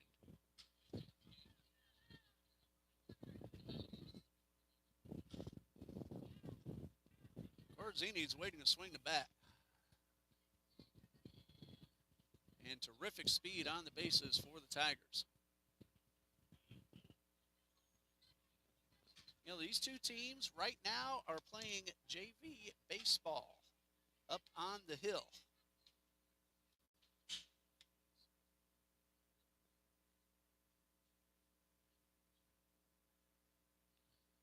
In game one of the doubleheader, Trinity JV defeated Edward Waters 8-6. And game two is scoreless in the second. What did we do before Game Changer came along? We couldn't find college and high school scores, but now we can very easily. The runner on second is sitting crisscross applesauce there on second base, waiting for the umpires to make a decision. And again, you're very unlikely to get a call overturned.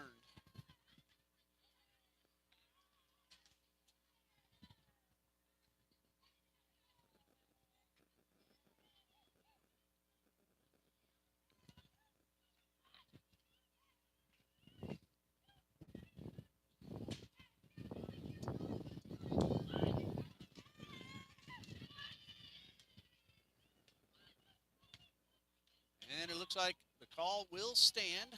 So the Tigers will have runners at second and third with one out.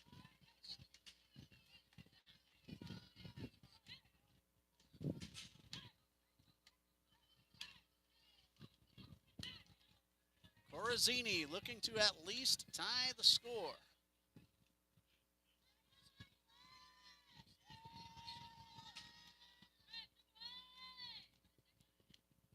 This one, a good block by Shaw down in the dirt. Spencer Moorer, the winning pitcher for Trinity JV. He's a Clay High Blue Devil, just like me. His freshman year here at TCJ.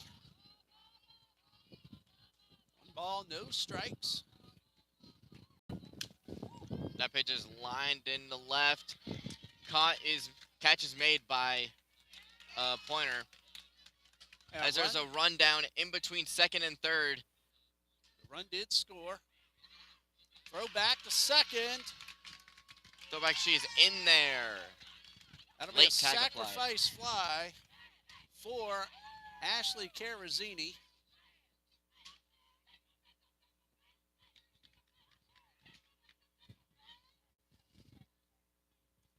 And good job by the defense. They had no chance at Burkhalter. And another great job on the base pass. Robinson staying in that rundown long enough and getting back into second base. So there are 2 outs. And that will also tie the game at 7 here in the top of the fifth. Vila takes the first pitch. Ill-advised throw because Robinson had stopped. Yeah, you want to make sure she gets back to second, but you also don't want to throw the ball away and give her a chance to score. That happened a couple of times early in the game. Grounder to short. Bobbled by Young. Runner coming home. And she will be safe at the plate. Throw down to second, not in time. And that will be an 8-7 lead by Edward Waters on the error by Young. So runner on second now with 2 down as Edward Waters takes an 8-7 lead here in the 5th. No RBI credited and an unearned run puts the Tigers out in front.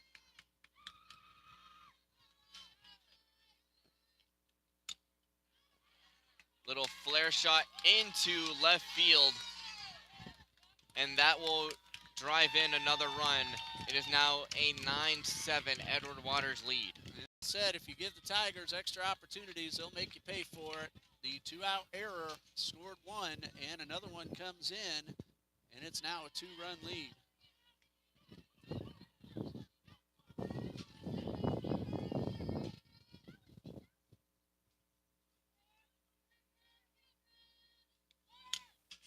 Grounder to third. Bad hop in front of Yee as it deflects off of her glove into left field.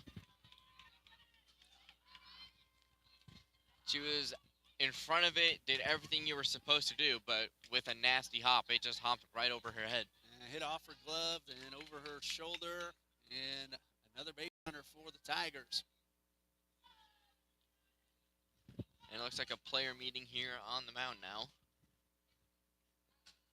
Maybe trying to calm Edie down. In that JV baseball game, Trinity led 8-3, but Edward Waters scored 3 in the 7th before Drayton Black was able to get that final out.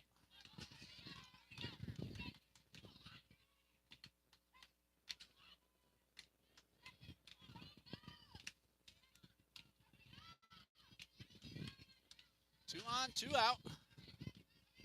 And a 2-run lead now for the Tigers. First pitch is in there for a strike. Jody Matos trying to extend the lead.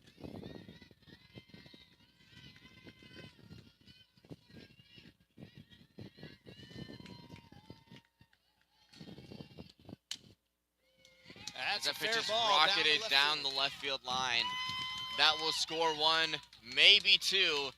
He is sending her home, and that will plate 2 runs as that extends Edward Waters' lead to 11.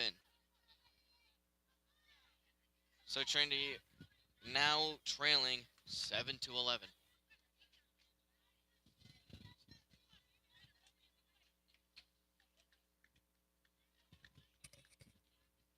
So 2-run double for Matos, and following that 2-out error, Edward Waters has really driven through that opening.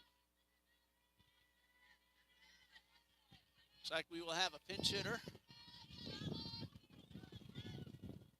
Batting for Chloe Dollar, Ava Martin. First look at Ava Martin today. She takes the first pitch upstairs. She's hitting .261, one of the regulars. No homers, 15 RBIs. And another one who likes to steal bases.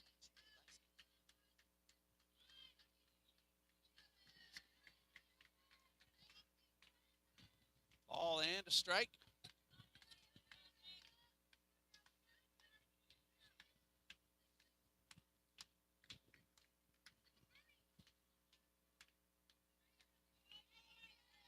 Martin, nothing out of 3 in game 1. 1-1 pitch from Edie. Looked like she went around. Shaw asking for an appeal. Field umpire says she did not go. So count 2-1.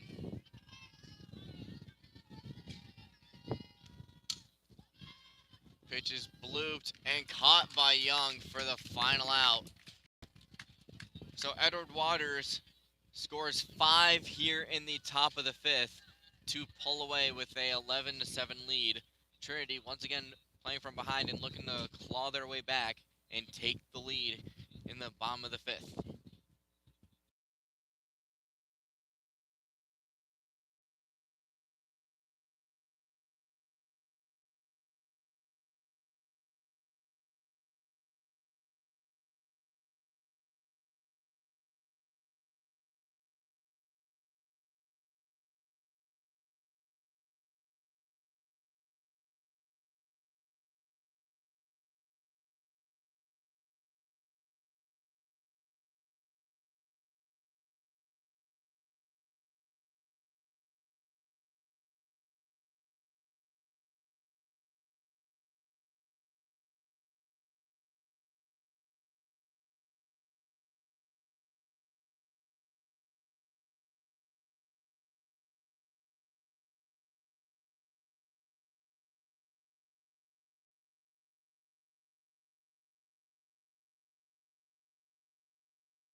So we are in the bottom of the 5th.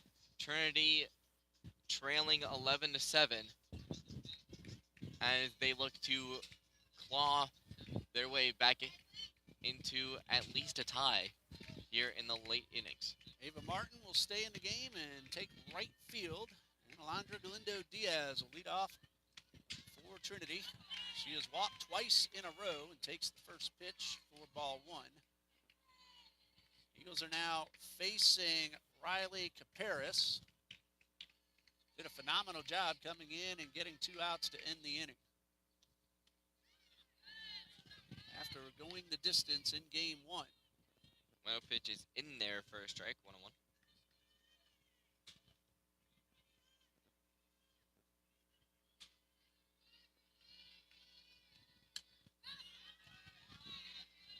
And the 1-1 is fouled out of play, 1-2.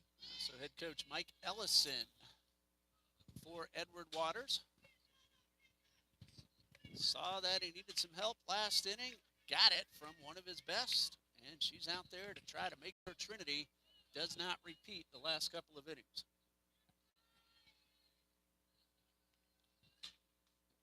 That one slipped out of her hands. Evens a count at 2 balls, 2 strikes. And even though she went complete game in the last game, she is still throwing heat today. Well, softball is a much more natural motion, and it's very easy for pitchers to throw multiple games, days in a row. We've seen Piper Young do it. We've seen Lana Fletcher when she was here at TCJ. And now we see a line drive right to the first baseman and caught by Jody Matos. So that'll be 1 out here in the 5th. With that win in game number 1, Riley Caparis now 14-7 on the season. 4.08 ERA.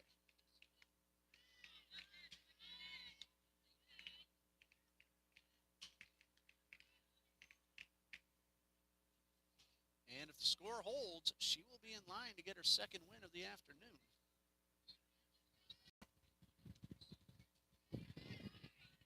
One pitch is to the backstop, 2-0. That's the second one that slipped out of her fingers in this inning. If you're in the Trinity dugout, you're hoping that that is signs of fatigue, and maybe you can get some runners on via a walk and drive some runs in. 2-0 pitch is fouled off.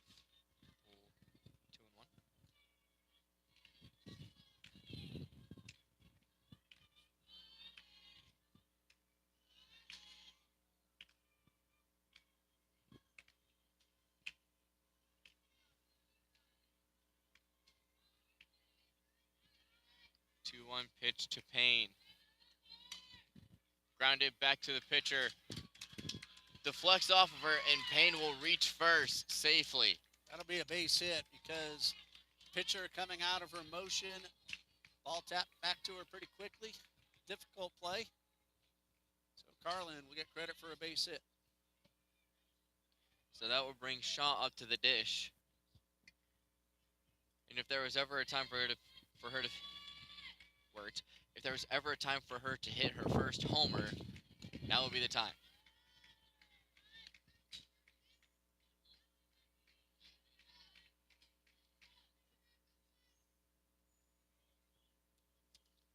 She has a run driven in. The 0-1. Low for a ball. 1-1. Nobody in the Tigers bullpen, so this game belongs to Caparis.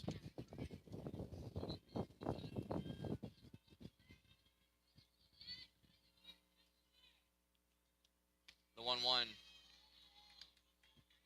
Shaw triggered at it, held up, and the call is low. 2-1. Good eye because that pitch didn't miss by much at all. That call could have gone either way, and Shaw got the benefit of it.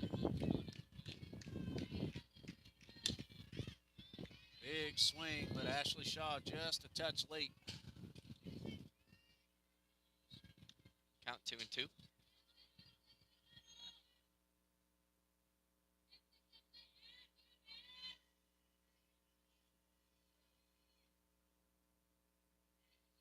balls, two strikes. Boy, they are giving her all the room she wants in the gap and left. 2-2 pitch squirts away from the catcher, and that will allow Payne to steal second on the wild pitch.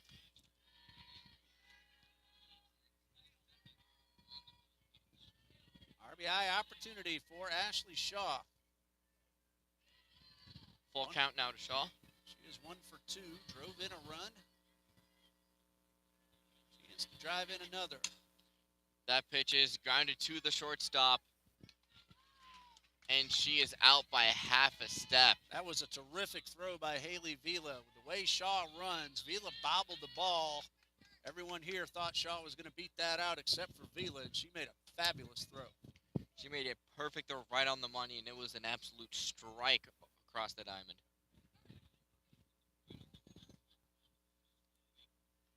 Two outs for Piper Young. 1 for 2 with an RBI.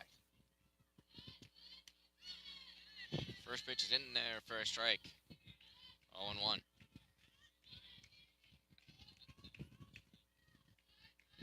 Young has also scored a run and drawn a walk.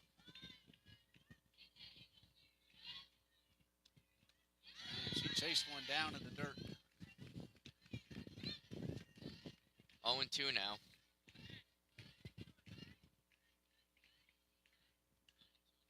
Caparis looking to get out of the inning. Young looking to extend it. The 0-2. Line foul. Good swing by Young, but just a little bit out in front. Certainly would have scored Payne and been at least 2 bases. No balls, 2 strikes. Eagles leading hitter, Piper Young. Senior from Jacksonville. 0-2. Skied into left field. And making the catch is Olivia Friedel. And that will end the inning. Trinity still trailing 11-7 as we head into the top of the sixth.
So we are in the top of the sixth.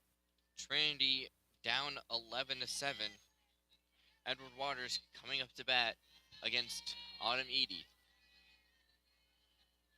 And at the plate will be Olivia Friedel. She caught the last out of the inning, last inning, as the first pitch is fouled first base side. Tigers fans, you'll be happy to know that Edward Waters JV Baseball leads Trinity 3-0. Going into the top of the third, Trinity won the first game 8-6. For a second, I thought you were talking about the Detroit Tigers. Not too many Tigers fans in this city. Detroit Tigers, that is. Friedel takes one on the ankle and jogs her way down to first base.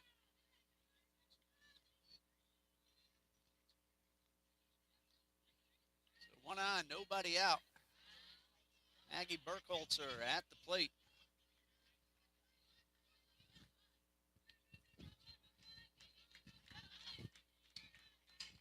Burkholzer is 1 for 1. She has scored twice. She has walked twice and been hit by a pitch.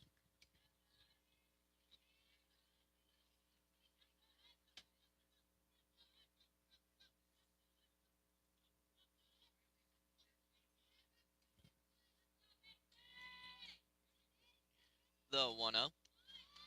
Squares around the bunt. Runner stealing. And the throw is offline. Squirts weakly into center field, and the runner stays put. So it is a 2-0 count now with a runner in second. Friedel now 7 for 7 in stolen base attempts. Tigers came in, Andrew, 166 for 179. Jeez.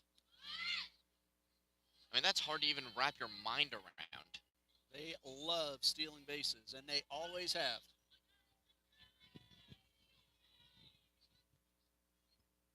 I mean, 179 attempts, and you're caught only 13 times. That's a lot of speed. You know, we saw them, a couple of those steals earlier in this game when the defense wasn't watching them, not on the pitch. And they do that to every team they play. And that is a 92.7% success rate. Ricky Anderson had nothing like that. No, this is a league of its own, and especially team-wide 92.7%. That is almost unheard of, especially when you have this many attempts. And it's not like you have just a couple of players stealing all the bases. They do have 2 over 30, but they have a number of them in the high teens and into the 20s.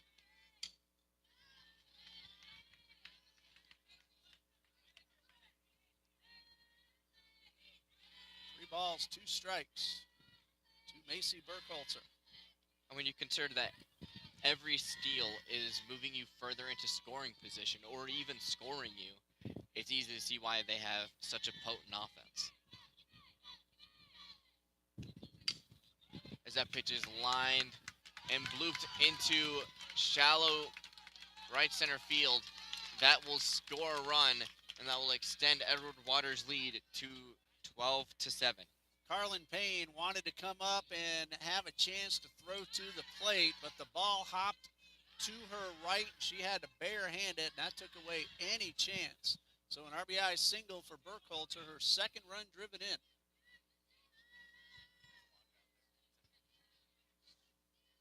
Check that, Alejandro Galindo Diaz in center. Runner going safe. So another successful stolen base from Edward Waters. And Burkholzer, she is one of the two players with more than 30 steals. She is in the mid-30s. And that is their 167th successful stolen base out of 180 attempts. Well, that was before this game. They have stolen some in this one. And that's an infield single. Piper Young had no chance whatsoever because Robinson was just 2 steps away from the bag by the time the ball got to Young, and she was charging in for it. There's nothing much that you can do on those weak grounders. So the smart thing to do is just eat it. Young did the right thing and held on to it. Nobody out. A run is in, 2 on. First pitch is inside for a ball, and the throw is offline. Brings Piper Young slightly off the bag, not able to apply a tag, and that will be runners in second and third with nobody out. That was a design play with Yee playing in, stealing third, and of course trail runner Robinson takes second. Pitch is high, back pick, 9 time.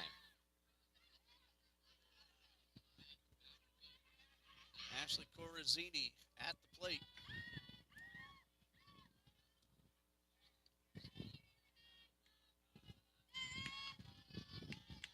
Two-0 pitch. Grounded foul. Third base side, 2-1. Corazzini is 1 for 2, an RBI. He's also drawn a walk.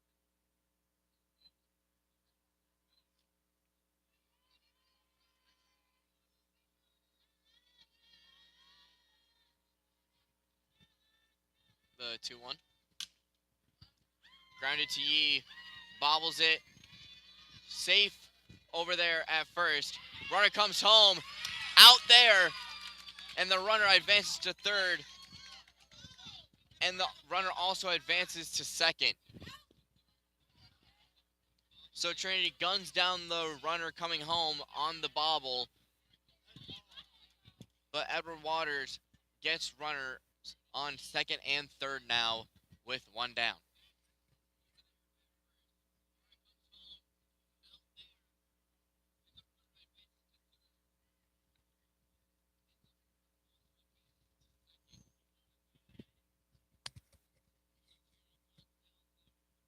That'll be an error on the third baseman to allow the runner to reach. But the Eagles do get the out at home. First pitch is in there for a strike. 0-1. This is Haley Vila at the plate. With runners on second and third. And 1 down here in the 6th. 0-1 pitch. Jammed her, popped her up. Easy play for Young, and there's 2 down.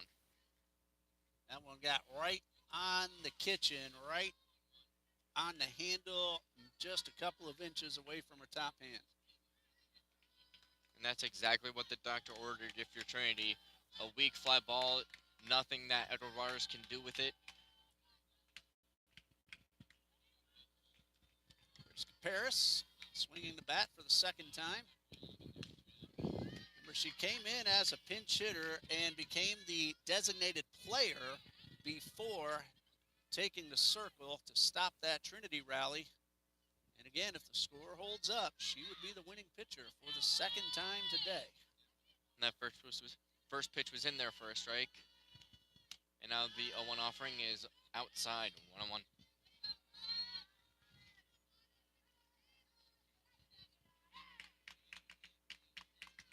Caparis does have a base hit, an RBI, and a run scored. 1-1 in the dirt, 2-1.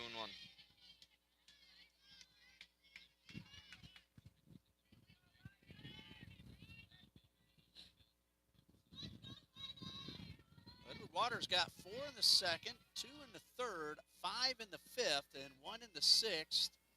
Trying to make it more. 2-1, grounded foul, third base side. Trinity got 4 in the third and 3 in the fourth. And that's when Caparis came in with the bases loaded and 1 out. Got out of it without any further damage. Got a strikeout and a line drive caught in right. The 2-2, Edie deals. Foul, third base side again, foul.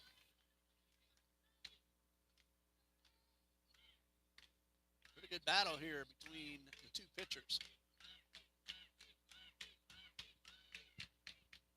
Caparis trying to help her cause by driving in 1, maybe 2. Edie trying to not let this game get any more out of hand.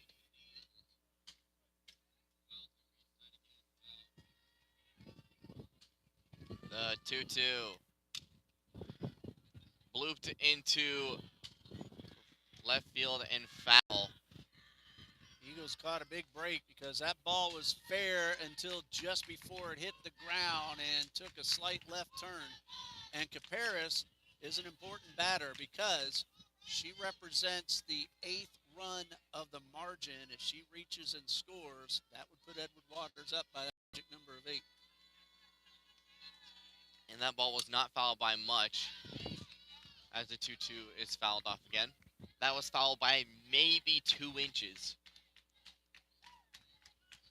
And that was the difference between a foul ball and 2-run scoring. Because with 2 outs, both of them were on the move off of contact. The 2-2. High, 3-2. Tigers are 6 for 14 with 2 outs. 8 for 18 with runners in scoring position.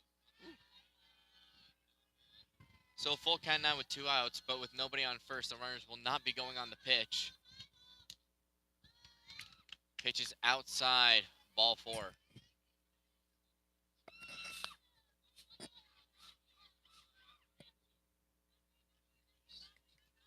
Bases loaded, 2 outs.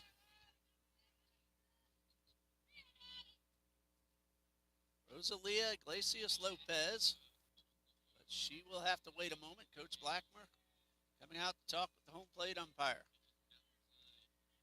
You know what I just now noticed? Your cough is gone. Finally, not 100%, but mostly. I was like, wait, I haven't heard a cough yet. I was doing great until that cold day we had here a week and a half ago, and it came back on me. Yeah, It took cool. quite a while. That happens to me. I get sick and get over the cold. It takes me a few weeks to stop coughing. I have no idea what the delay is about. But it looks like we're about ready to resume. Now that you said that, I want to cough.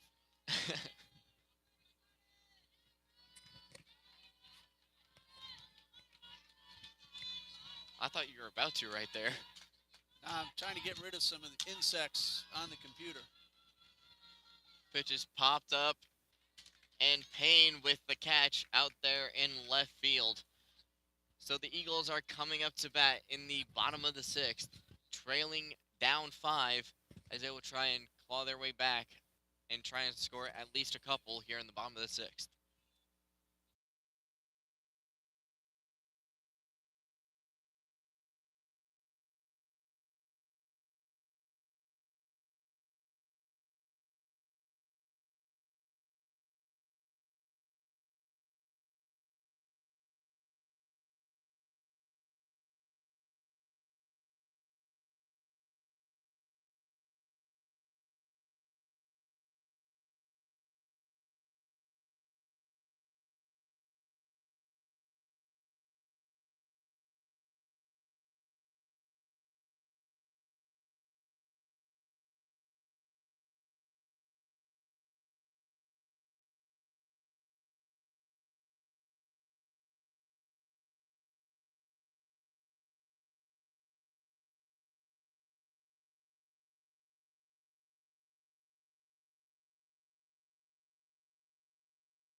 We have Nicole Yee, Kylie Duhigg, and Peyton Flint due up for the Eagles.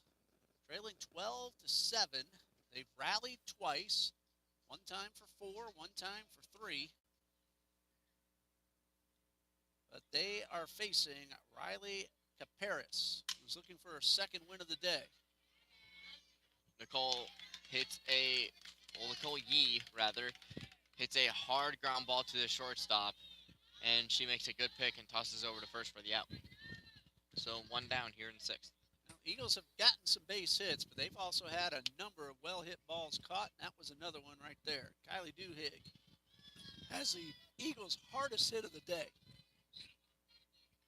A line drive caught by the shortstop.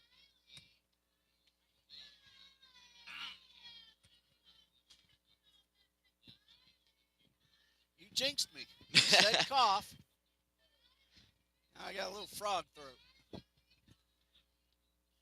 Yeah, I'm new to this whole announcer thing, so apparently with it comes the announcer jinx.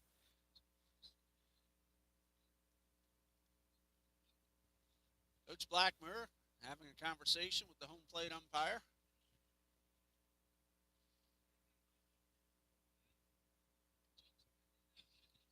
The question was, did one of the umpires call timeout? And the answer is no. So that is strike 1 to Kylie Duhigg.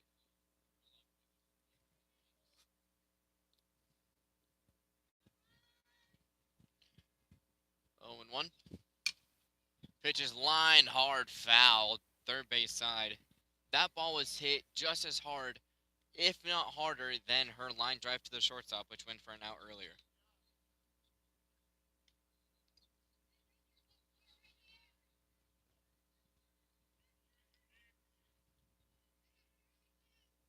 That ball was smoked. But the count is 0-2.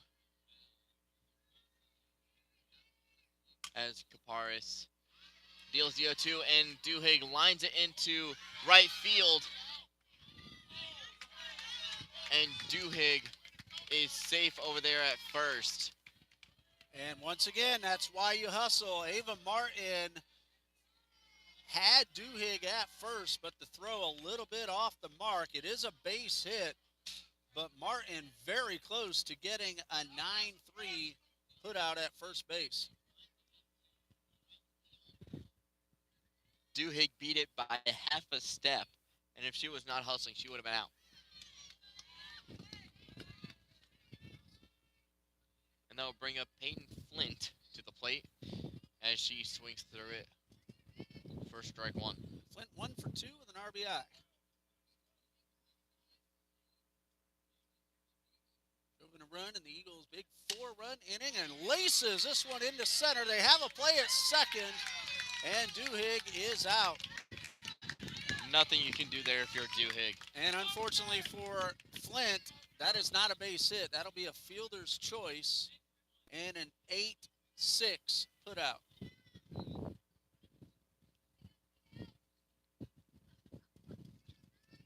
And that's one of those things where you'll get back to the dugout and your team will tell you, hey, there's nothing you can do right there. I mean, that ball was hit way too hard to the center fielder, and it is not that far of a throw from center field to second base. Elizabeth Hilton will pinch hit for Madison Whitmire, and she takes the first pitch for a strike.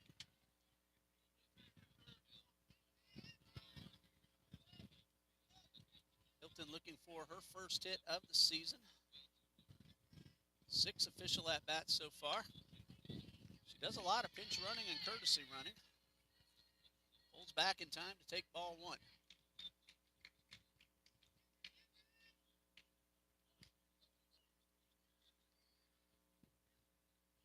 And I believe Hilton is looking for her first collegiate hit, as I believe she is a freshman. That's only strike 2, Elizabeth. Come on back. You get another one. They give you 3 in this league. But Flint, a moment ago, another example of a line drive right on the button that does not go for a base hit. gets away from Burkholzer, and that'll be a passed ball charged to the catcher.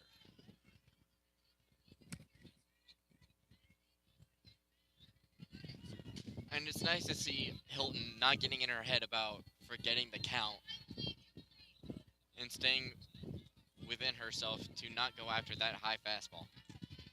2 balls, 2 strikes. And another one that slips out of the hand of Riley Paris. She's done that a few times since coming in. Start to wonder about fatigue. She threw a lot of pitches in game 1. Full count, 2 outs, the pitch. In there for strike 3, Hilton down looking. Well, I guess she's not fatigued, because that was one of her fastest pitches today. And that was an absolute dot on the inside corner. So we head into the top of the 7th with Edward Waters leading 12-7.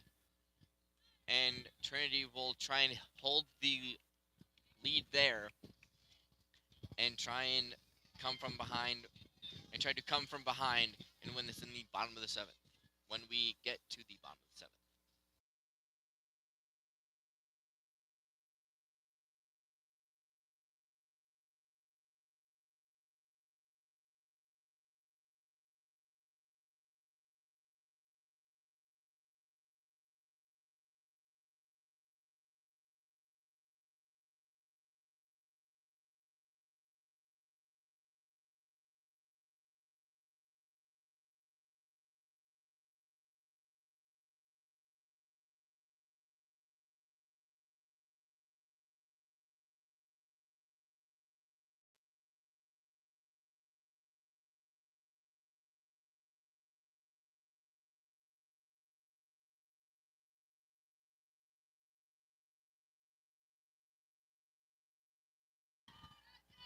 So we are in the top of the 7th now, and a reminder, because today was a doubleheader, this is the last inning in this game.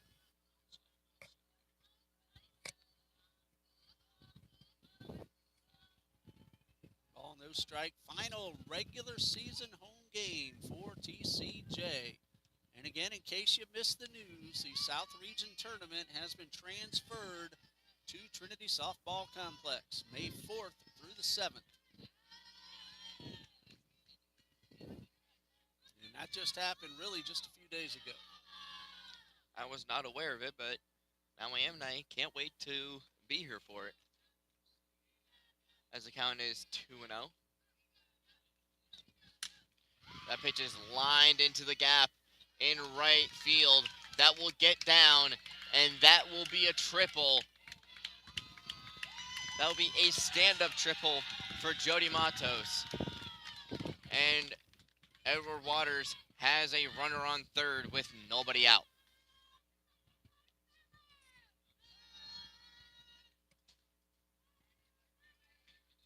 I mean, RBI opportunity now. And that ball was absolutely rocketed out there. Ava Martin will try to drive her in. Nobody out. First pitch is high, 1-0.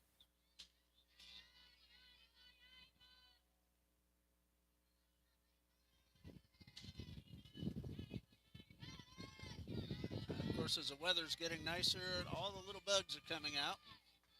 Trying to keep them off the equipment. Pitch is bunted foul, 1-1. I know you guys can't see it because you guys are looking through the iPad, but we are constantly swatting bugs off of our equipment, off of our water bottles. Lots of fun out here.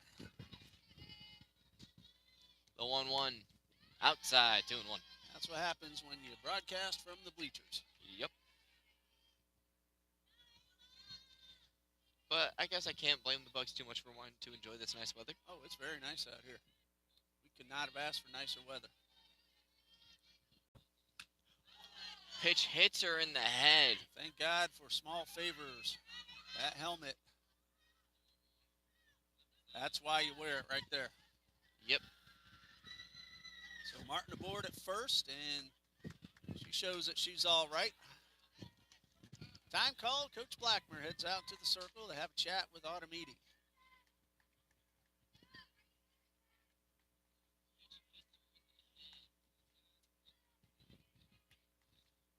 Still doesn't feel all that great even with the helmet on.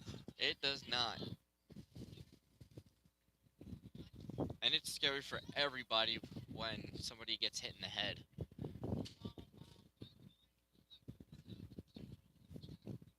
Fortunately, Martin is all right. She was joking around after she got the first. After she got the first, she Did a couple push-ups. and she fell, but luckily she's okay. And she And will take second base. And that's the way you let the pitcher know that nothing wrong here. You want to put me on like that, I'll take an extra one. So now runners on second and third now with nobody out. As 1-0 pitches in there for a strike, 1-1.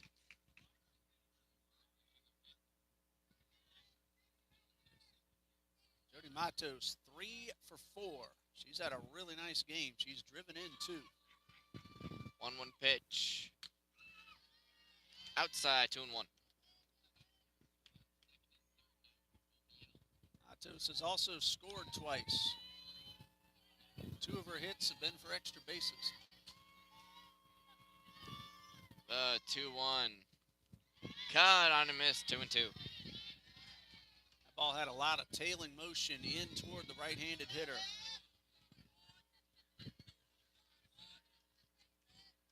Looked like a changeup. Some changeups just drop straight down. Others have tail and sink to it. Edie's had tail and sink. Ground ball to Young. Fires to first. The runner comes home. She is safe there.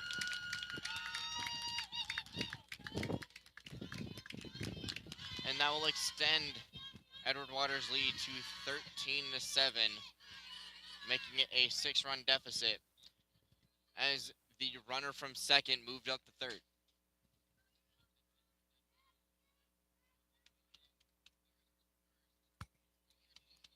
That will go as an RBI for Matos.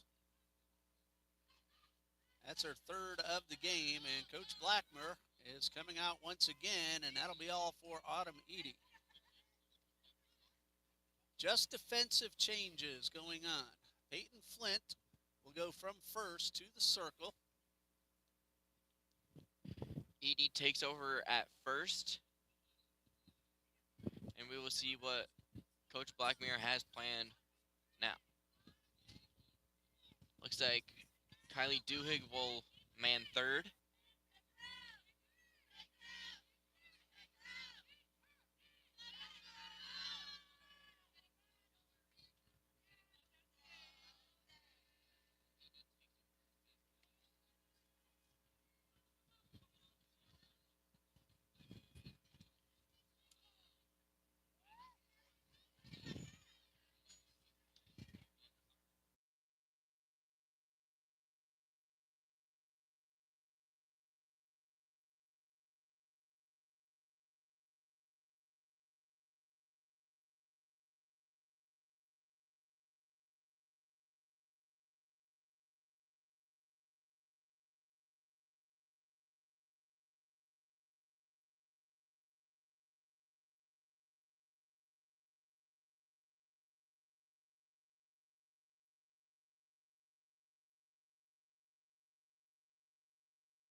All defensive changes. Peyton Flint will be the new pitcher.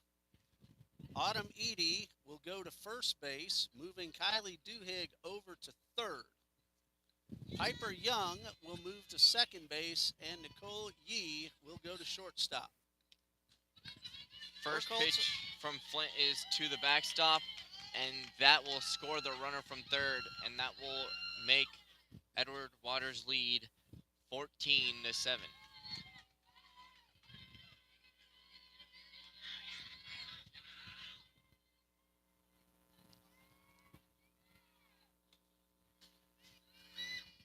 One out pitches in there for a strike, 1-1. Bases are now empty with 1 out. Ava Martin scored on the wild pitch after getting hit by a pitch. She stole second, advanced to third. And so she got herself a run the hard way. So the count now 2-1. As she drops down a bunt, Flint fires to first in time to retire. And that will be Macy Borgenholzer, who was thrown out at first. Very, very close play. Honestly, Andrew, I could not have argued if they had called her safe. It was that close. And it looks like we will have a pinch hitter now for Robinson, who had herself a really good day. Pinch hitter is Amaya Mireles. Just an opportunity now for Coach Ellison to get a new player in the lineup. Sorry, that is Amaya Mireles.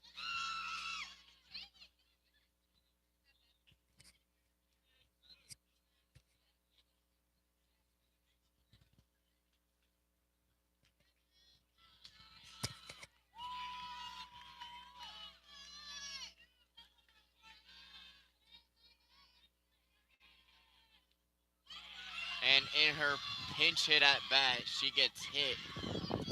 That's not what she wanted. She wanted to swing the bat. She doesn't get many opportunities. And the first pitch hits her and puts her aboard. And she was visibly frustrated after she got hit. She really wanted to swing the bat. And so Jalea Robinson will re-enter as the runner at first base and go back into center field. Robinson takes off, throw down to second is high, and Robinson is in with another stolen base.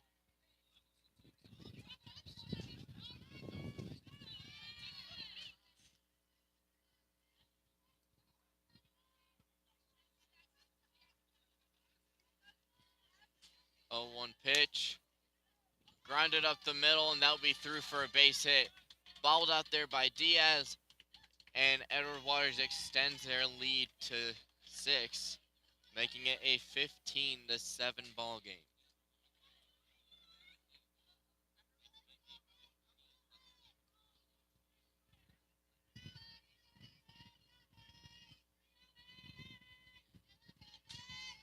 Oh, pitch in there for a strike, 0-1.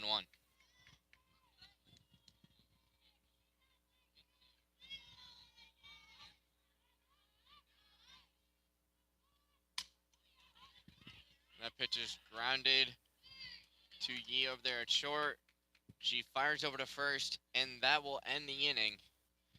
But not before Edward Waters scores a couple and makes this a 15-7 ball game head into the bottom of the 7th.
So we head to the bottom of the 7th with Trinity trailing 15-7 as they will try and mount a comeback for the win.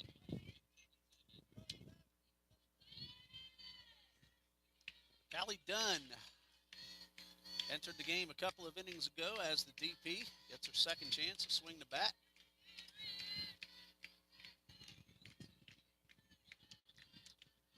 Actually, they fooled me, Andrew. This is Isum who has re-entered.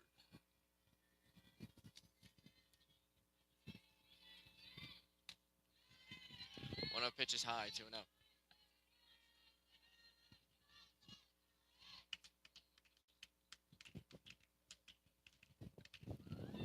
Two balls, no strikes.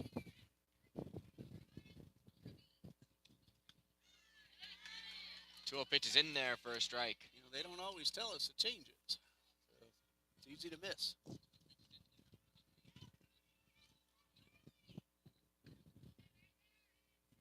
Isum nothing out of 2. The 2-1. Fouled off first base side, 2-2.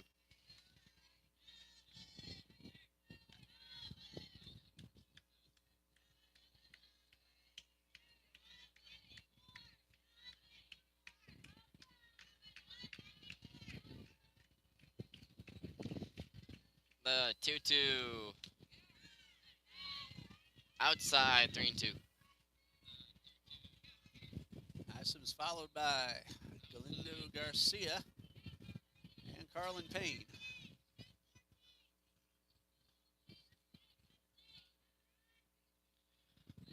Full count pitch. Gets the inside corner. Strike 3 looking. And there's one down here in the bottom of the 7th.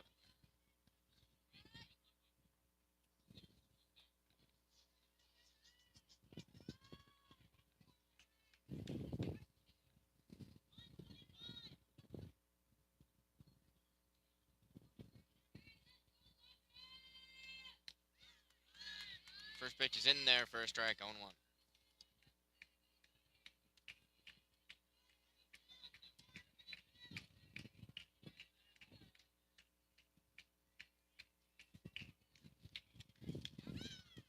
One pitch is in there for a strike, 0-2.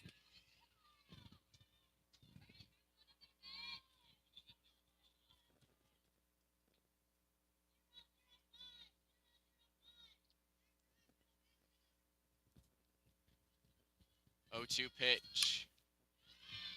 Grounded to the second baseman who tosses it to first in time. And Trinity is down to their final out. Carlin Payne will try to keep the game going. She is 2 for 4. She's had a pretty good day at the plate.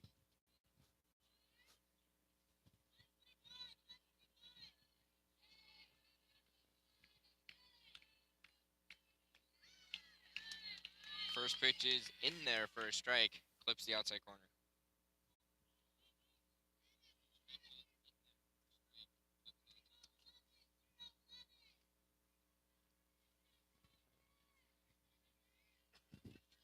Oh, 1 pitch. Cut on a miss, 0-2.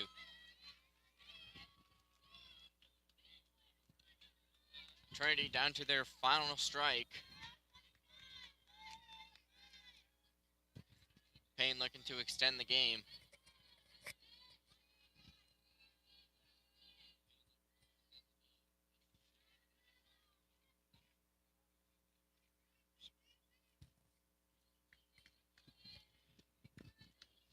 Payne looking to extend the game.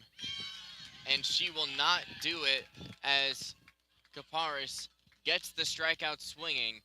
So 15-7 is your final as Edward Waters beats Trinity College of Jacksonville and gets the 2-game sweep.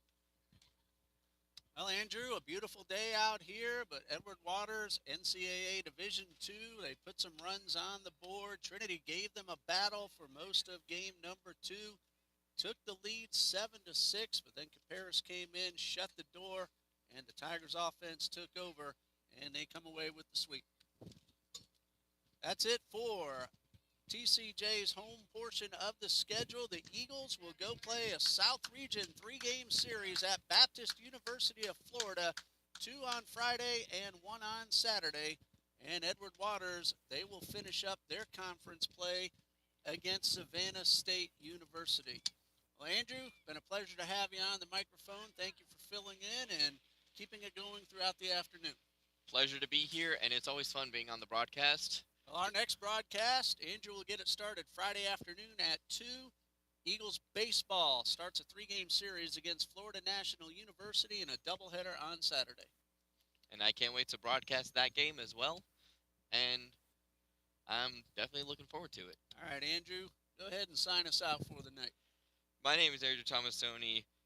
His name is Ray Bureau, and you're listening to the TCJ Eagles